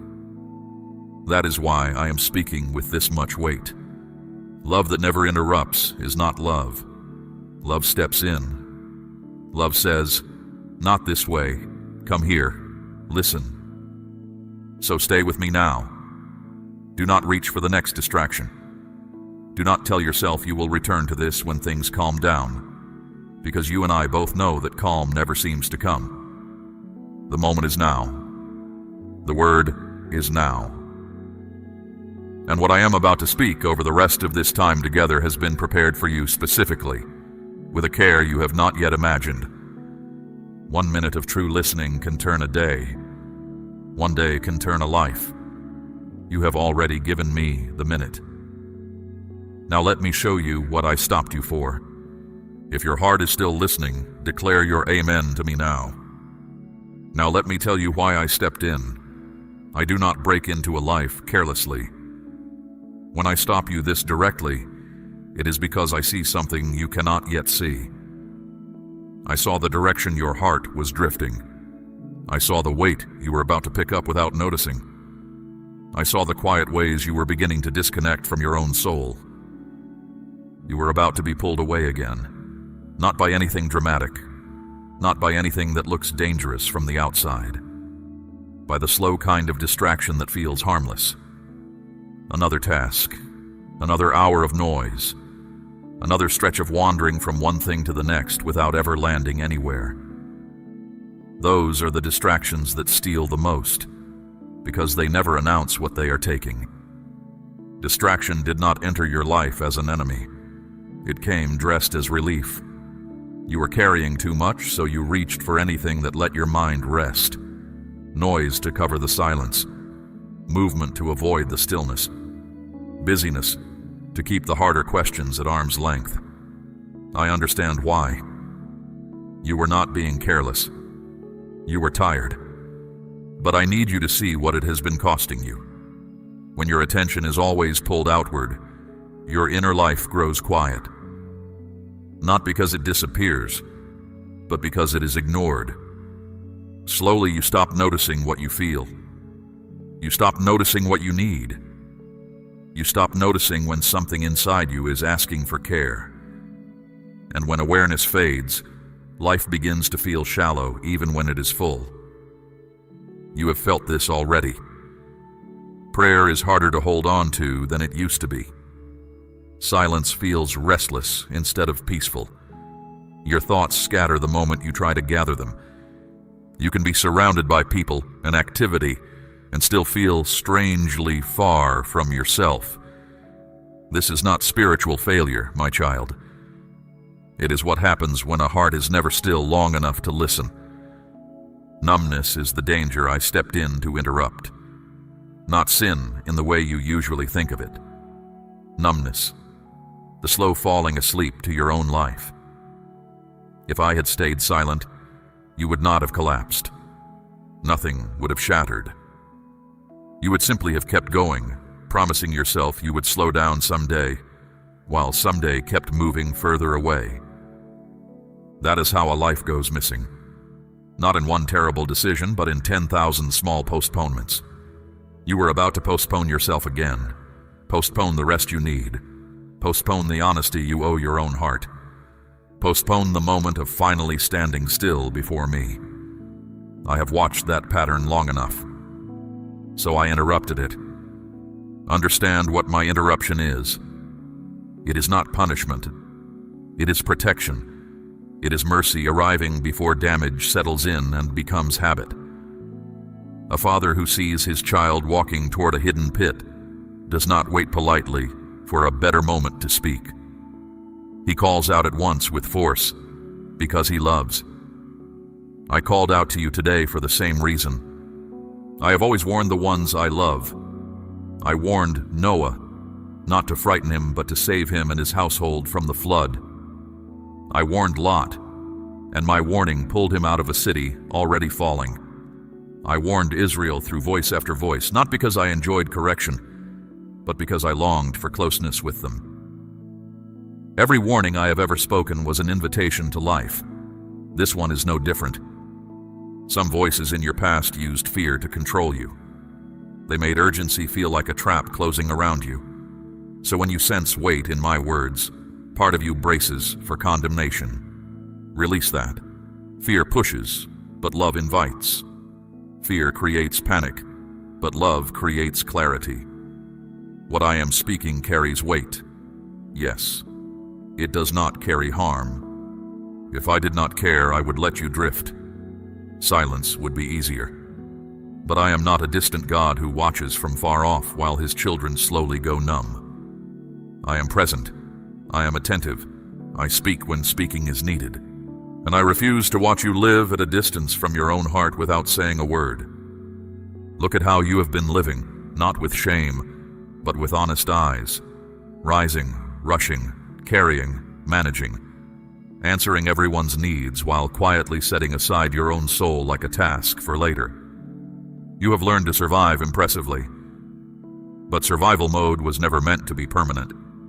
It keeps you functioning while slowly sealing off the deep places where joy and purpose live. I did not interrupt you because you were doing something wrong. I interrupted you because you were about to miss something right, something necessary. Something that could not wait for a more convenient season. There is a turning point resting inside this very moment, and turning points are gentle things. They do not force themselves. They wait to be noticed, and they pass quietly when they are not. So I made sure you noticed. I slowed you down. I let certain plans stall and certain moments stretch so that you would be exactly here, exactly now, with just enough openness to hear me.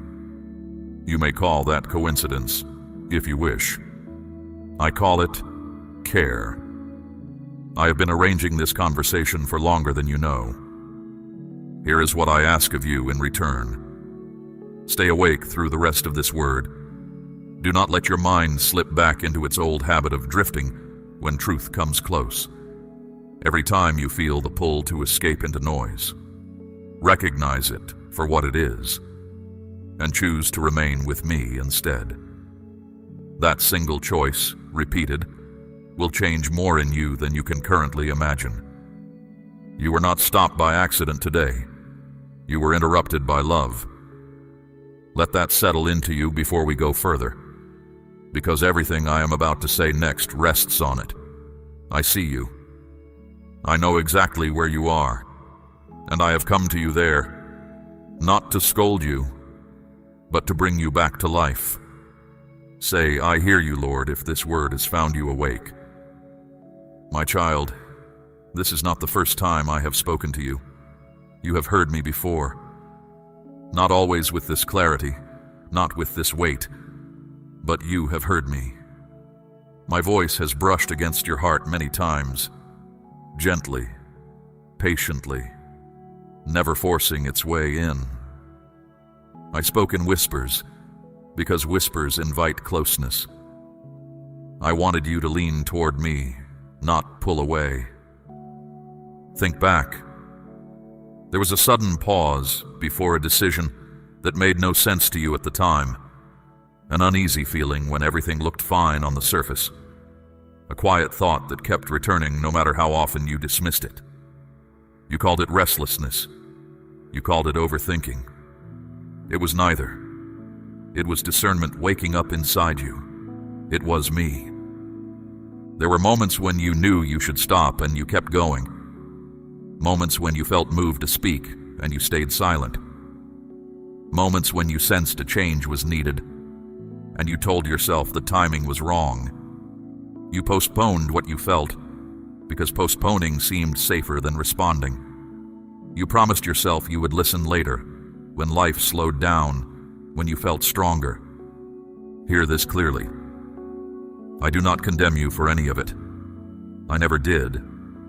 I know how loud responsibilities become. I know how easily a whisper is lost when everything else is shouting. You were not rebellious. You were cautious and worn out, doing what you thought you had to do to keep everything standing. I saw the reason behind every delay, and I stayed. There were also times when you heard me and moved only halfway. You acknowledged the feeling but did not act on it. You said, I will think about it. Partial listening is still listening, my child, but it leaves work unfinished, and unfinished things return. That is why some of what I say today will feel familiar. It has been waiting for you.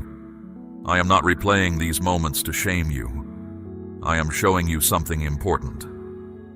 My voice has been consistent even when your response was delayed. I did not stop speaking because you did not answer. I did not withdraw because you hesitated. Every ignored nudge was followed by another, softer or stronger, shaped to reach you where you were. That is what faithfulness looks like. My child, I am asking you to place a portion of what you have, something of real weight, upon the altar of this work, as gold laid on the scales of this calling. Let it be a seed sown into deep water, an offering set on stone, not held back in fear. This is proof that your trust rests in my hand to provide, and that your heart no longer clings to lack. What you release in faith does not leave your life. It moves ahead of you into the harvest I am preparing. Now understand why my voice has grown louder. It is not anger. You have not failed some hidden test. I am speaking with more force because whispers were no longer reaching you through the noise. Life grew louder around you. Distraction grew stronger. The familiar numbness thickened. So my voice became clearer, firmer, more direct. Love adapts when conditions change. Love raises its voice when a whisper would be lost. A repeated call is not rejection. It is mercy. When something returns to your awareness again and again, it is not an accident. When a question keeps resurfacing, when a discomfort will not resolve, when the same truth finds you through different doors, it is because it still matters. I repeat myself because the door is still open. I repeat myself because there is still time. Each time you postponed listening, I stayed near. I adjusted the pace. I softened what your delay could have cost you. I guarded you from harm you never saw coming. But there comes a point when silence would do more damage than interruption. When love must speak plainly, even if it lands with discomfort. You are standing at that point now. That is why today does not feel like the other days. And here is something you must not miss. The fact that you have heard me before means you are able to hear me now. You are not distant. You are not cut off. You recognized my voice in this word, even faintly. And that recognition is proof that something living already exists between us. I do not speak this way to strangers. I speak this way to my own. You may feel regret rising as you remember the times you turned away. Let that regret become awareness instead of shame. Awareness sharpens the heart. Shame dulls it. I am not asking you to relive your past. I am asking you to learn what it has to teach. Those moments showed you where fear speaks loudest in you. They showed you where trust still needs to grow. Now I am asking for something different. Listen fully this time, not partially. Respond, do not postpone. Stay present instead of drifting toward the exits. Not because I will abandon you if you fail, but because repeated delay slowly teaches a heart not to listen at all, and I want your heart alive, sensitive, and quick to respond. That kind of heart hears me everywhere. I am still calling you because I still want you close. I am still speaking because your story is still being written. This louder voice you hear today is not frustration. It is clarity. It is love refusing to be ignored one more season. You have heard me before and you are hearing me now. What you do with this moment will shape how clearly you hear me in every moment that follows. So let this call sink deeper than the others did. Do not file it away with the things you mean to get to. I am here. I am speaking. And I am waiting, not with judgment, but with hope. Now listen carefully, because I want you to understand what is actually at stake. It is not my love for you. My love is settled. It does not rise and fall with your performance, and it will not be withdrawn if you stumble. What is at stake is something quieter and more easily lost. Your sensitivity, your clarity, the ease with which your future unfolds. Delay carries consequences, and I tell you this in truth, not in threat. When something is meant to be faced and it is postponed again and again, the heart adjusts to carrying unresolved weight. What was once discomfort becomes normal. What once stirred you becomes background noise. Little by little, you stop noticing what your spirit has been trying to tell you. That is the danger of delay, not sudden collapse, gradual dulling. Understand the difference. Delay does not make me leave. It does not lessen my love, but it does affect how clearly you hear me, how freely you move, and how much peace you actually experience. When you keep postponing what you already sense, clarity blurs. You begin to second-guess what you once knew. You lean on distraction instead of direction. This is not punishment, it is consequence. The way ignoring hunger weakens the body even though food never stopped existing. There are doors open to you right now that are connected to timing. Not every door closes loudly. Some close in silence, simply by no longer being reachable the way they once were. Seasons of growth, healing, and new direction do not announce when they are ending. They stay open for a while, waiting to be noticed. When noticing is postponed too long, the season turns. This does not mean everything is lost when a door closes. I am the God of new doors, but it does mean some things become harder than they needed to be. Lessons that could have been learned once must be learned again. Peace arrives later than it could have. Life feels heavier than it was ever meant to feel. I do not want that road for you. That is why I am speaking today instead of next year. Windows close too, my child. Windows of courage when your heart is brave enough to act. Windows of softness when your heart is open enough to receive. When you are aware and responsive, growth moves through you easily. When you keep saying later, something inside you learns to stay guarded. Guarded hearts survive. But you were not made merely to survive. The enemy of your soul knows all of this. His most effective lie is not a dramatic one. It is a small, reasonable whisper. There is always tomorrow. You can deal with this when things settle down. Nothing urgent is happening. He does not need you to reject me. He only needs you to postpone me.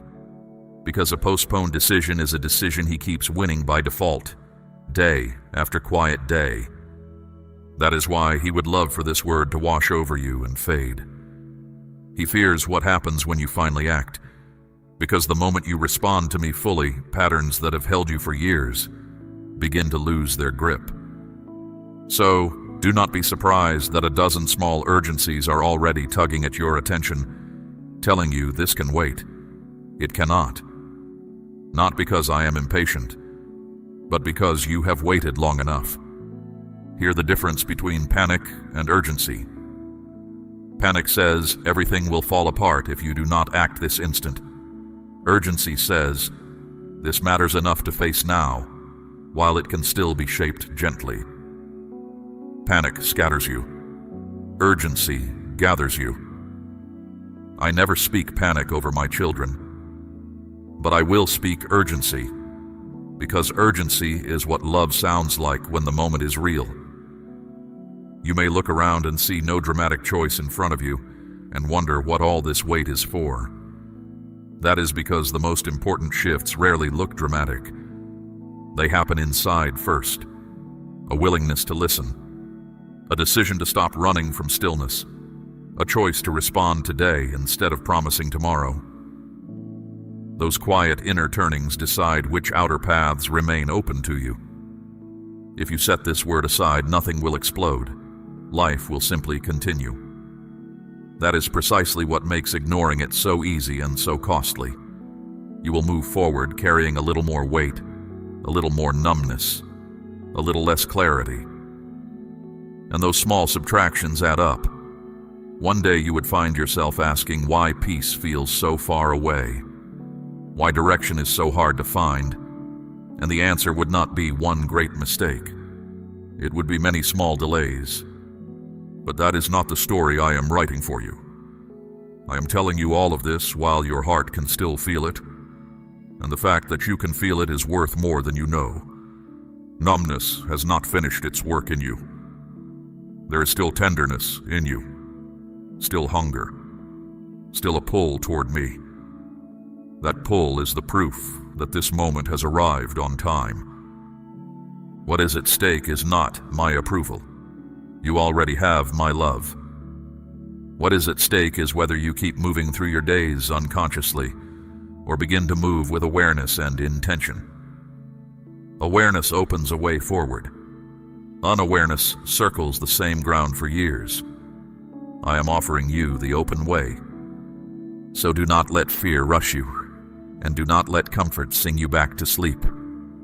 Let this urgency sharpen you gently, the way morning light sharpens the edges of a room. Something in your life is ready to shift. It has been ready for a while.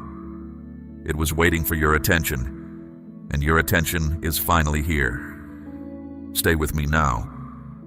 The next thing I want to show you is harder to look at, but it is where your freedom begins. I am going to hold up a mirror, and I am going to hold your hand while you look into it. Come closer now. Let the noise fall away until there is nothing left but my voice and the beat of your own heart. I am going to show you something sacred, something few ever slow down long enough to face. The true state of your soul. You see your face reflected every day. You rarely see what I see beneath it. Do not be afraid. I am not holding this mirror to condemn you.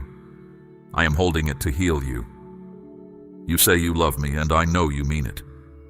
I have heard your prayers, your whispered promises, your moments of real surrender.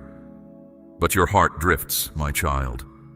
Like a leaf on moving water, it is pulled away by every fear, every demand, every fresh worry the day brings. You return to me and you drift again. I am not shaming you for this. I am naming it, because what is named can be healed.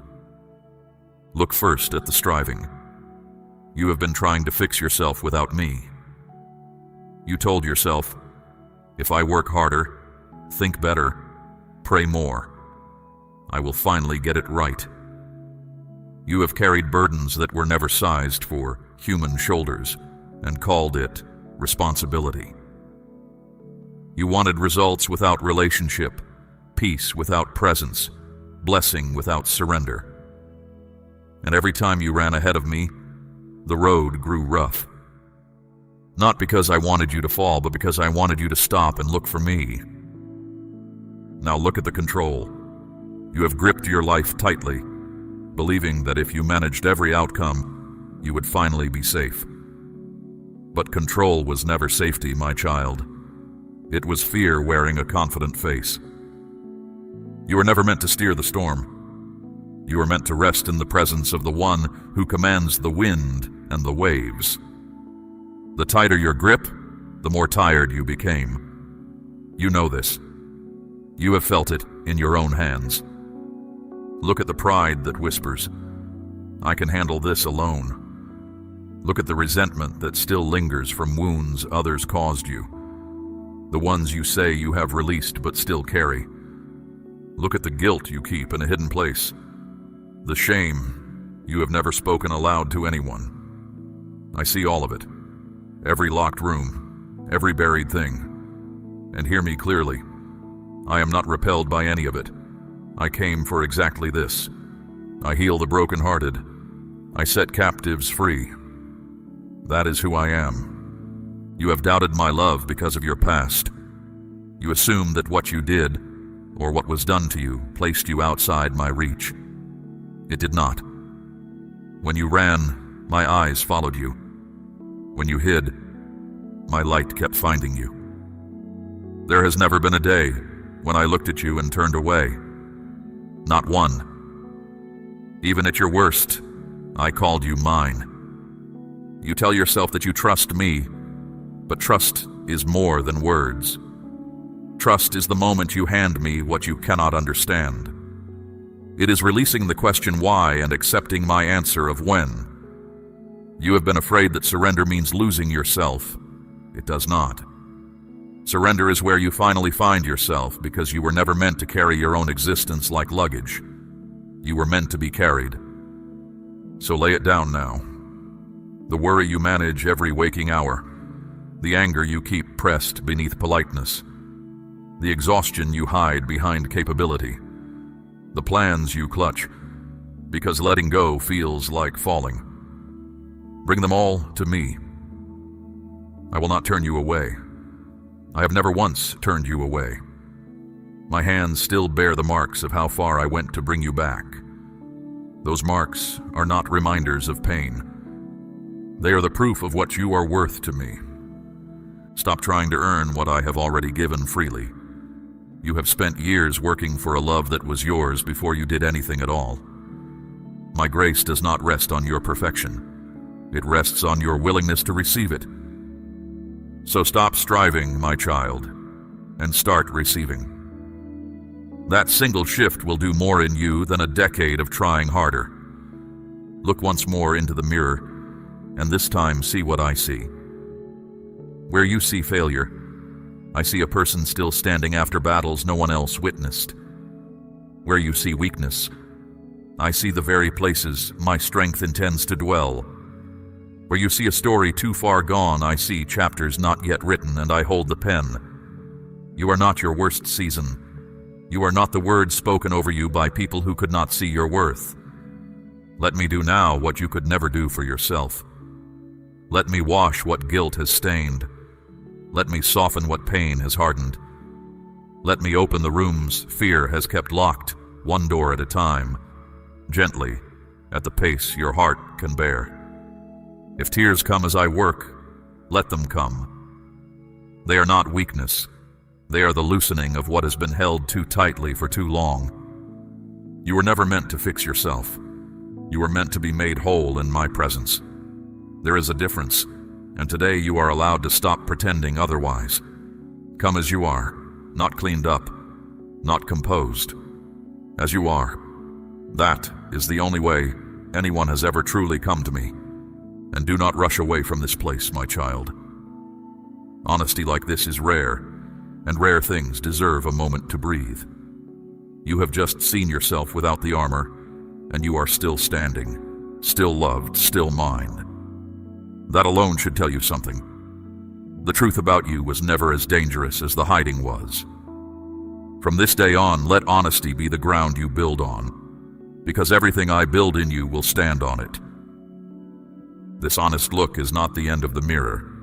It is the beginning of a new reflection. Keep standing here with me, and the day will come when you look at yourself and recognize at last someone deeply loved, fully known, and completely forgiven. That is the face I have seen all along. Declare, I surrender, if you are ready to stop carrying this alone. Now let me answer the question you have carried the longest. Where was I when it hurt the most? You have asked it in anger and in exhaustion. You have asked it politely in prayer and bitterly in the dark. It deserves an answer, and I will give you one. I was there, not watching from a distance. There, on the nights when your chest felt too heavy to breathe, I was in the room. When you spoke into the darkness, God, if you are real, please do not leave me. I did not leave. I stayed until morning. I have stayed every night since. You felt alone because pain shouts louder than presence, not because presence was missing. There is a difference between feeling abandoned and being abandoned, and you have never once been the second. You believed your prayers went unanswered. Some of them were answered in ways you have not yet recognized. When you asked for a door and it stayed shut, that shut door was often my answer, because I could see what waited on the other side of it. When you asked for a person to stay and they left, I let them walk, because their place in your future was smaller than their place in your fear. You called these losses. Some of them were rescues. I did not enjoy your pain, my child. Hear that plainly, because religion has sometimes taught you otherwise. I did not design your suffering as a lesson or send heartbreak as a package with a purpose hidden inside. This world is broken, and its brokenness reached you as it reaches everyone. What I did was refuse to waste any of it. There is nothing that has happened to you, nothing that I cannot turn toward your good. That is not the same as causing it. That is redeeming it. Think of a field left unplanted for a season. To the passing eye, it looks abandoned, useless, forgotten. But underneath, the soil is recovering its strength. Some of your empty seasons were exactly that. Not punishment, not abandonment. Ground being restored below the surface where no one could see, least of all you. You judged those seasons by what they grew. I measured them by what they healed. And think of a river. It does not reach the sea in a straight line. It bends around stone, doubles back, slows in some places, and rushes in others, and every turn that looks like a detour is the water finding its true course. Your path is bent in ways you never chose. It has slowed where you wanted speed and rushed where you wanted stillness. But it has been moving, all of it, toward something. You are further along than you believe. My silence troubled you most of all. You took it as absence, or worse, as indifference. But there are silences and there are silences, my child. There is the silence of an empty house, and there is the silence of someone sitting beside a sleeping loved one, present, watchful, saying nothing because nothing needs to be said yet. My silence was the second kind. I was never gone. I was near, and I was not finished. When the betrayal came, when someone you trusted turned, I remained trustworthy. When fear wrapped around you at night and you could not name what you were even afraid of, I stayed until it loosened. When grief hollowed you out, I did not hurry you through it or hand you tidy explanations. I sat with you in it. Love does that. Love does not always fix quickly. Sometimes love simply refuses to leave.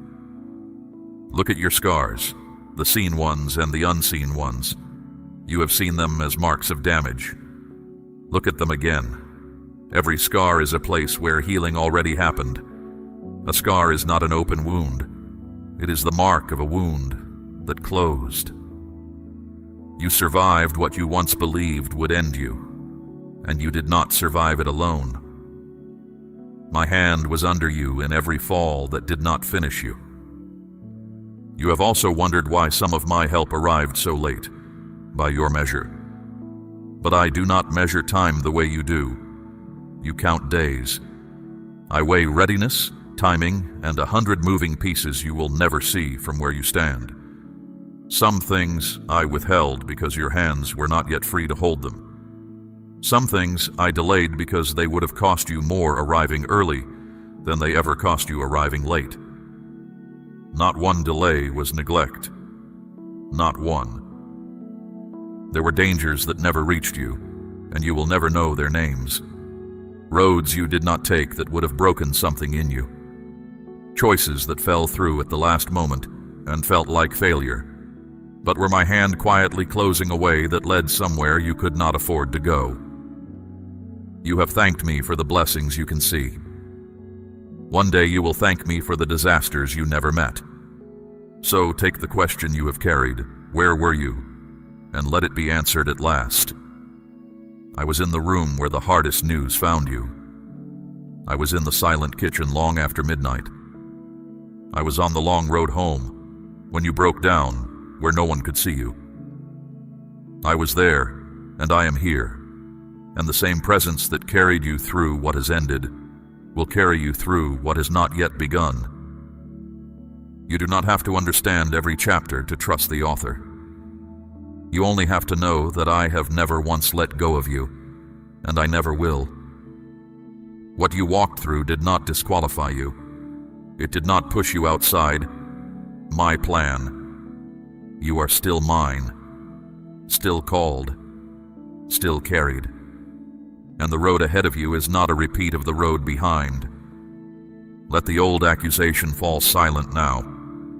The one that said you were forgotten. You were never forgotten. You were held through every hour you thought you were holding yourself. Breathe that in. Let it reach the oldest ache you have. It has waited a long time for the truth. And now, my child, we arrive at the reason for all of it. The interruption, the mirror, the long answer to your oldest question. All of it has been leading here, to a single open door and a single choice. I did not stop you today only to comfort you. I stopped you to call you through. There is a door standing open in front of you right now. Not a door you can touch with your hands, but one more real than anything your hands have ever held. It is the door back to me. Fully back.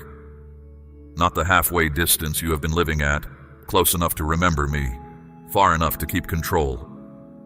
I am asking for the whole return, every room of your heart, every locked door inside it, all of you, for all of me.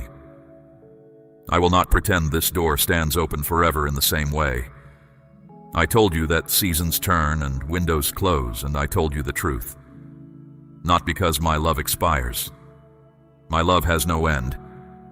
But moments like this one are rare, and hearts do not stay soft by accident. You are soft now. You are listening now. This is the hour to move, while moving is still simple.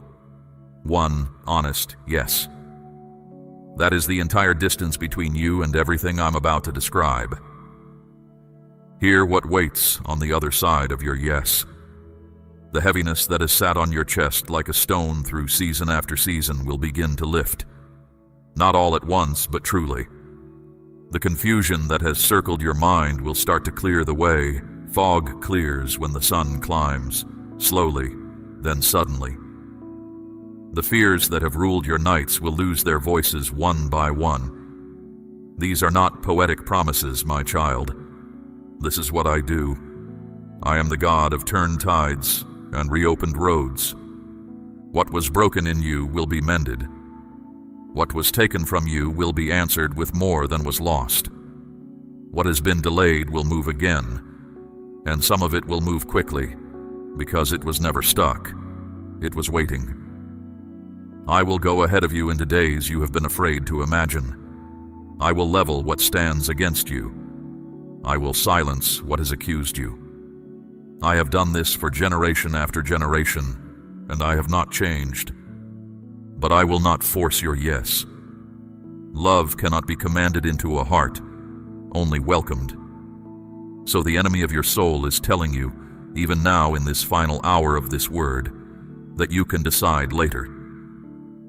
He has watched this whole encounter, and he is reaching for the only weapon he has left: delay. Recognize his whisper by its sweetness. Tomorrow. Soon. When things settle. He has sung that song over you for years, and it has cost you years. Not this time. This time you see the trick before it lands. There is no promise of tomorrow anywhere in your possession, my child. All you have ever owned is now. And now is exactly enough, because I am not asking you for a lifetime of perfection today. I am asking for this moment of surrender today.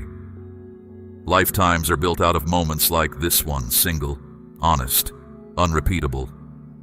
So come home, not to a building, not to a set of rules, to me. Come home to the presence that made you, the voice that has followed you through every wilderness, the love that never once agreed to let you go. You have wandered long enough. You have fought battles that were never assigned to you and carried loads I never placed on your back. Set them down at the threshold. They do not come through this door. They were never going to. And when you step through, walk differently. Guard the stillness we found together today. Return to it daily, even briefly, because that is where you will hear me clearest. When the noise rises again, and it will rise, let it find you rooted. When the old numbness reaches for you, and it will reach, remember what it cost you and refuse it. You are not the same as you were an hour ago. Live like it. Bring others with you in prayer, the ones you love, the ones you carry even when they do not know it.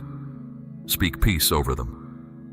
Some of what I am beginning in you today will reach them through you, in words you say, in patience you show, in the changed way you walk into a room. A healed life is never healed for itself alone. Light spills. Let yours. There will be mornings when you doubt this moment. The feeling will fade because feelings always fade, and you will wonder whether any of it was real. When that morning comes, remember this: truth does not evaporate with emotion. What I spoke today was not a feeling. It was a word, and my words do not return empty. They accomplish what I send them to do. This one was sent to bring you home, and it has found you. I am not asking you to become someone else. I am asking you to become who you already are, beneath the fear, beneath the striving, beneath the years of holding your breath. That person has been waiting inside you like seed under winter ground, alive the whole time, ready for one season of warmth. This is the warmth. This is the season. Rise into it. So now I pause. Heaven leans close. Everything I have spoken stands complete before you. Every promise in place, every door unlocked. What remains is yours alone to give, and it is the smallest and largest thing I will ever ask of you. Your yes, not tomorrow's yes, today's. Give it to me now, plainly, in your own words, in your own voice. I am listening the way I have listened to you all your life, fully, closely, with everything I am. And the moment you speak, I will answer, not with thunder, but with peace you will feel settle over you like evening light. Then we will walk forward from this hour together, you and I, into the future I have kept for you. You stopped when I called. You stayed until the end. You heard what most never slow down to hear. Now finish what this moment started, and do not look back at the life you are leaving, because nothing back there compares to what is ahead. I love you, my child. I have said it in 1,000 quiet ways, and today I have said it plainly. Take it with you. Build on it. Rest in it. It will hold.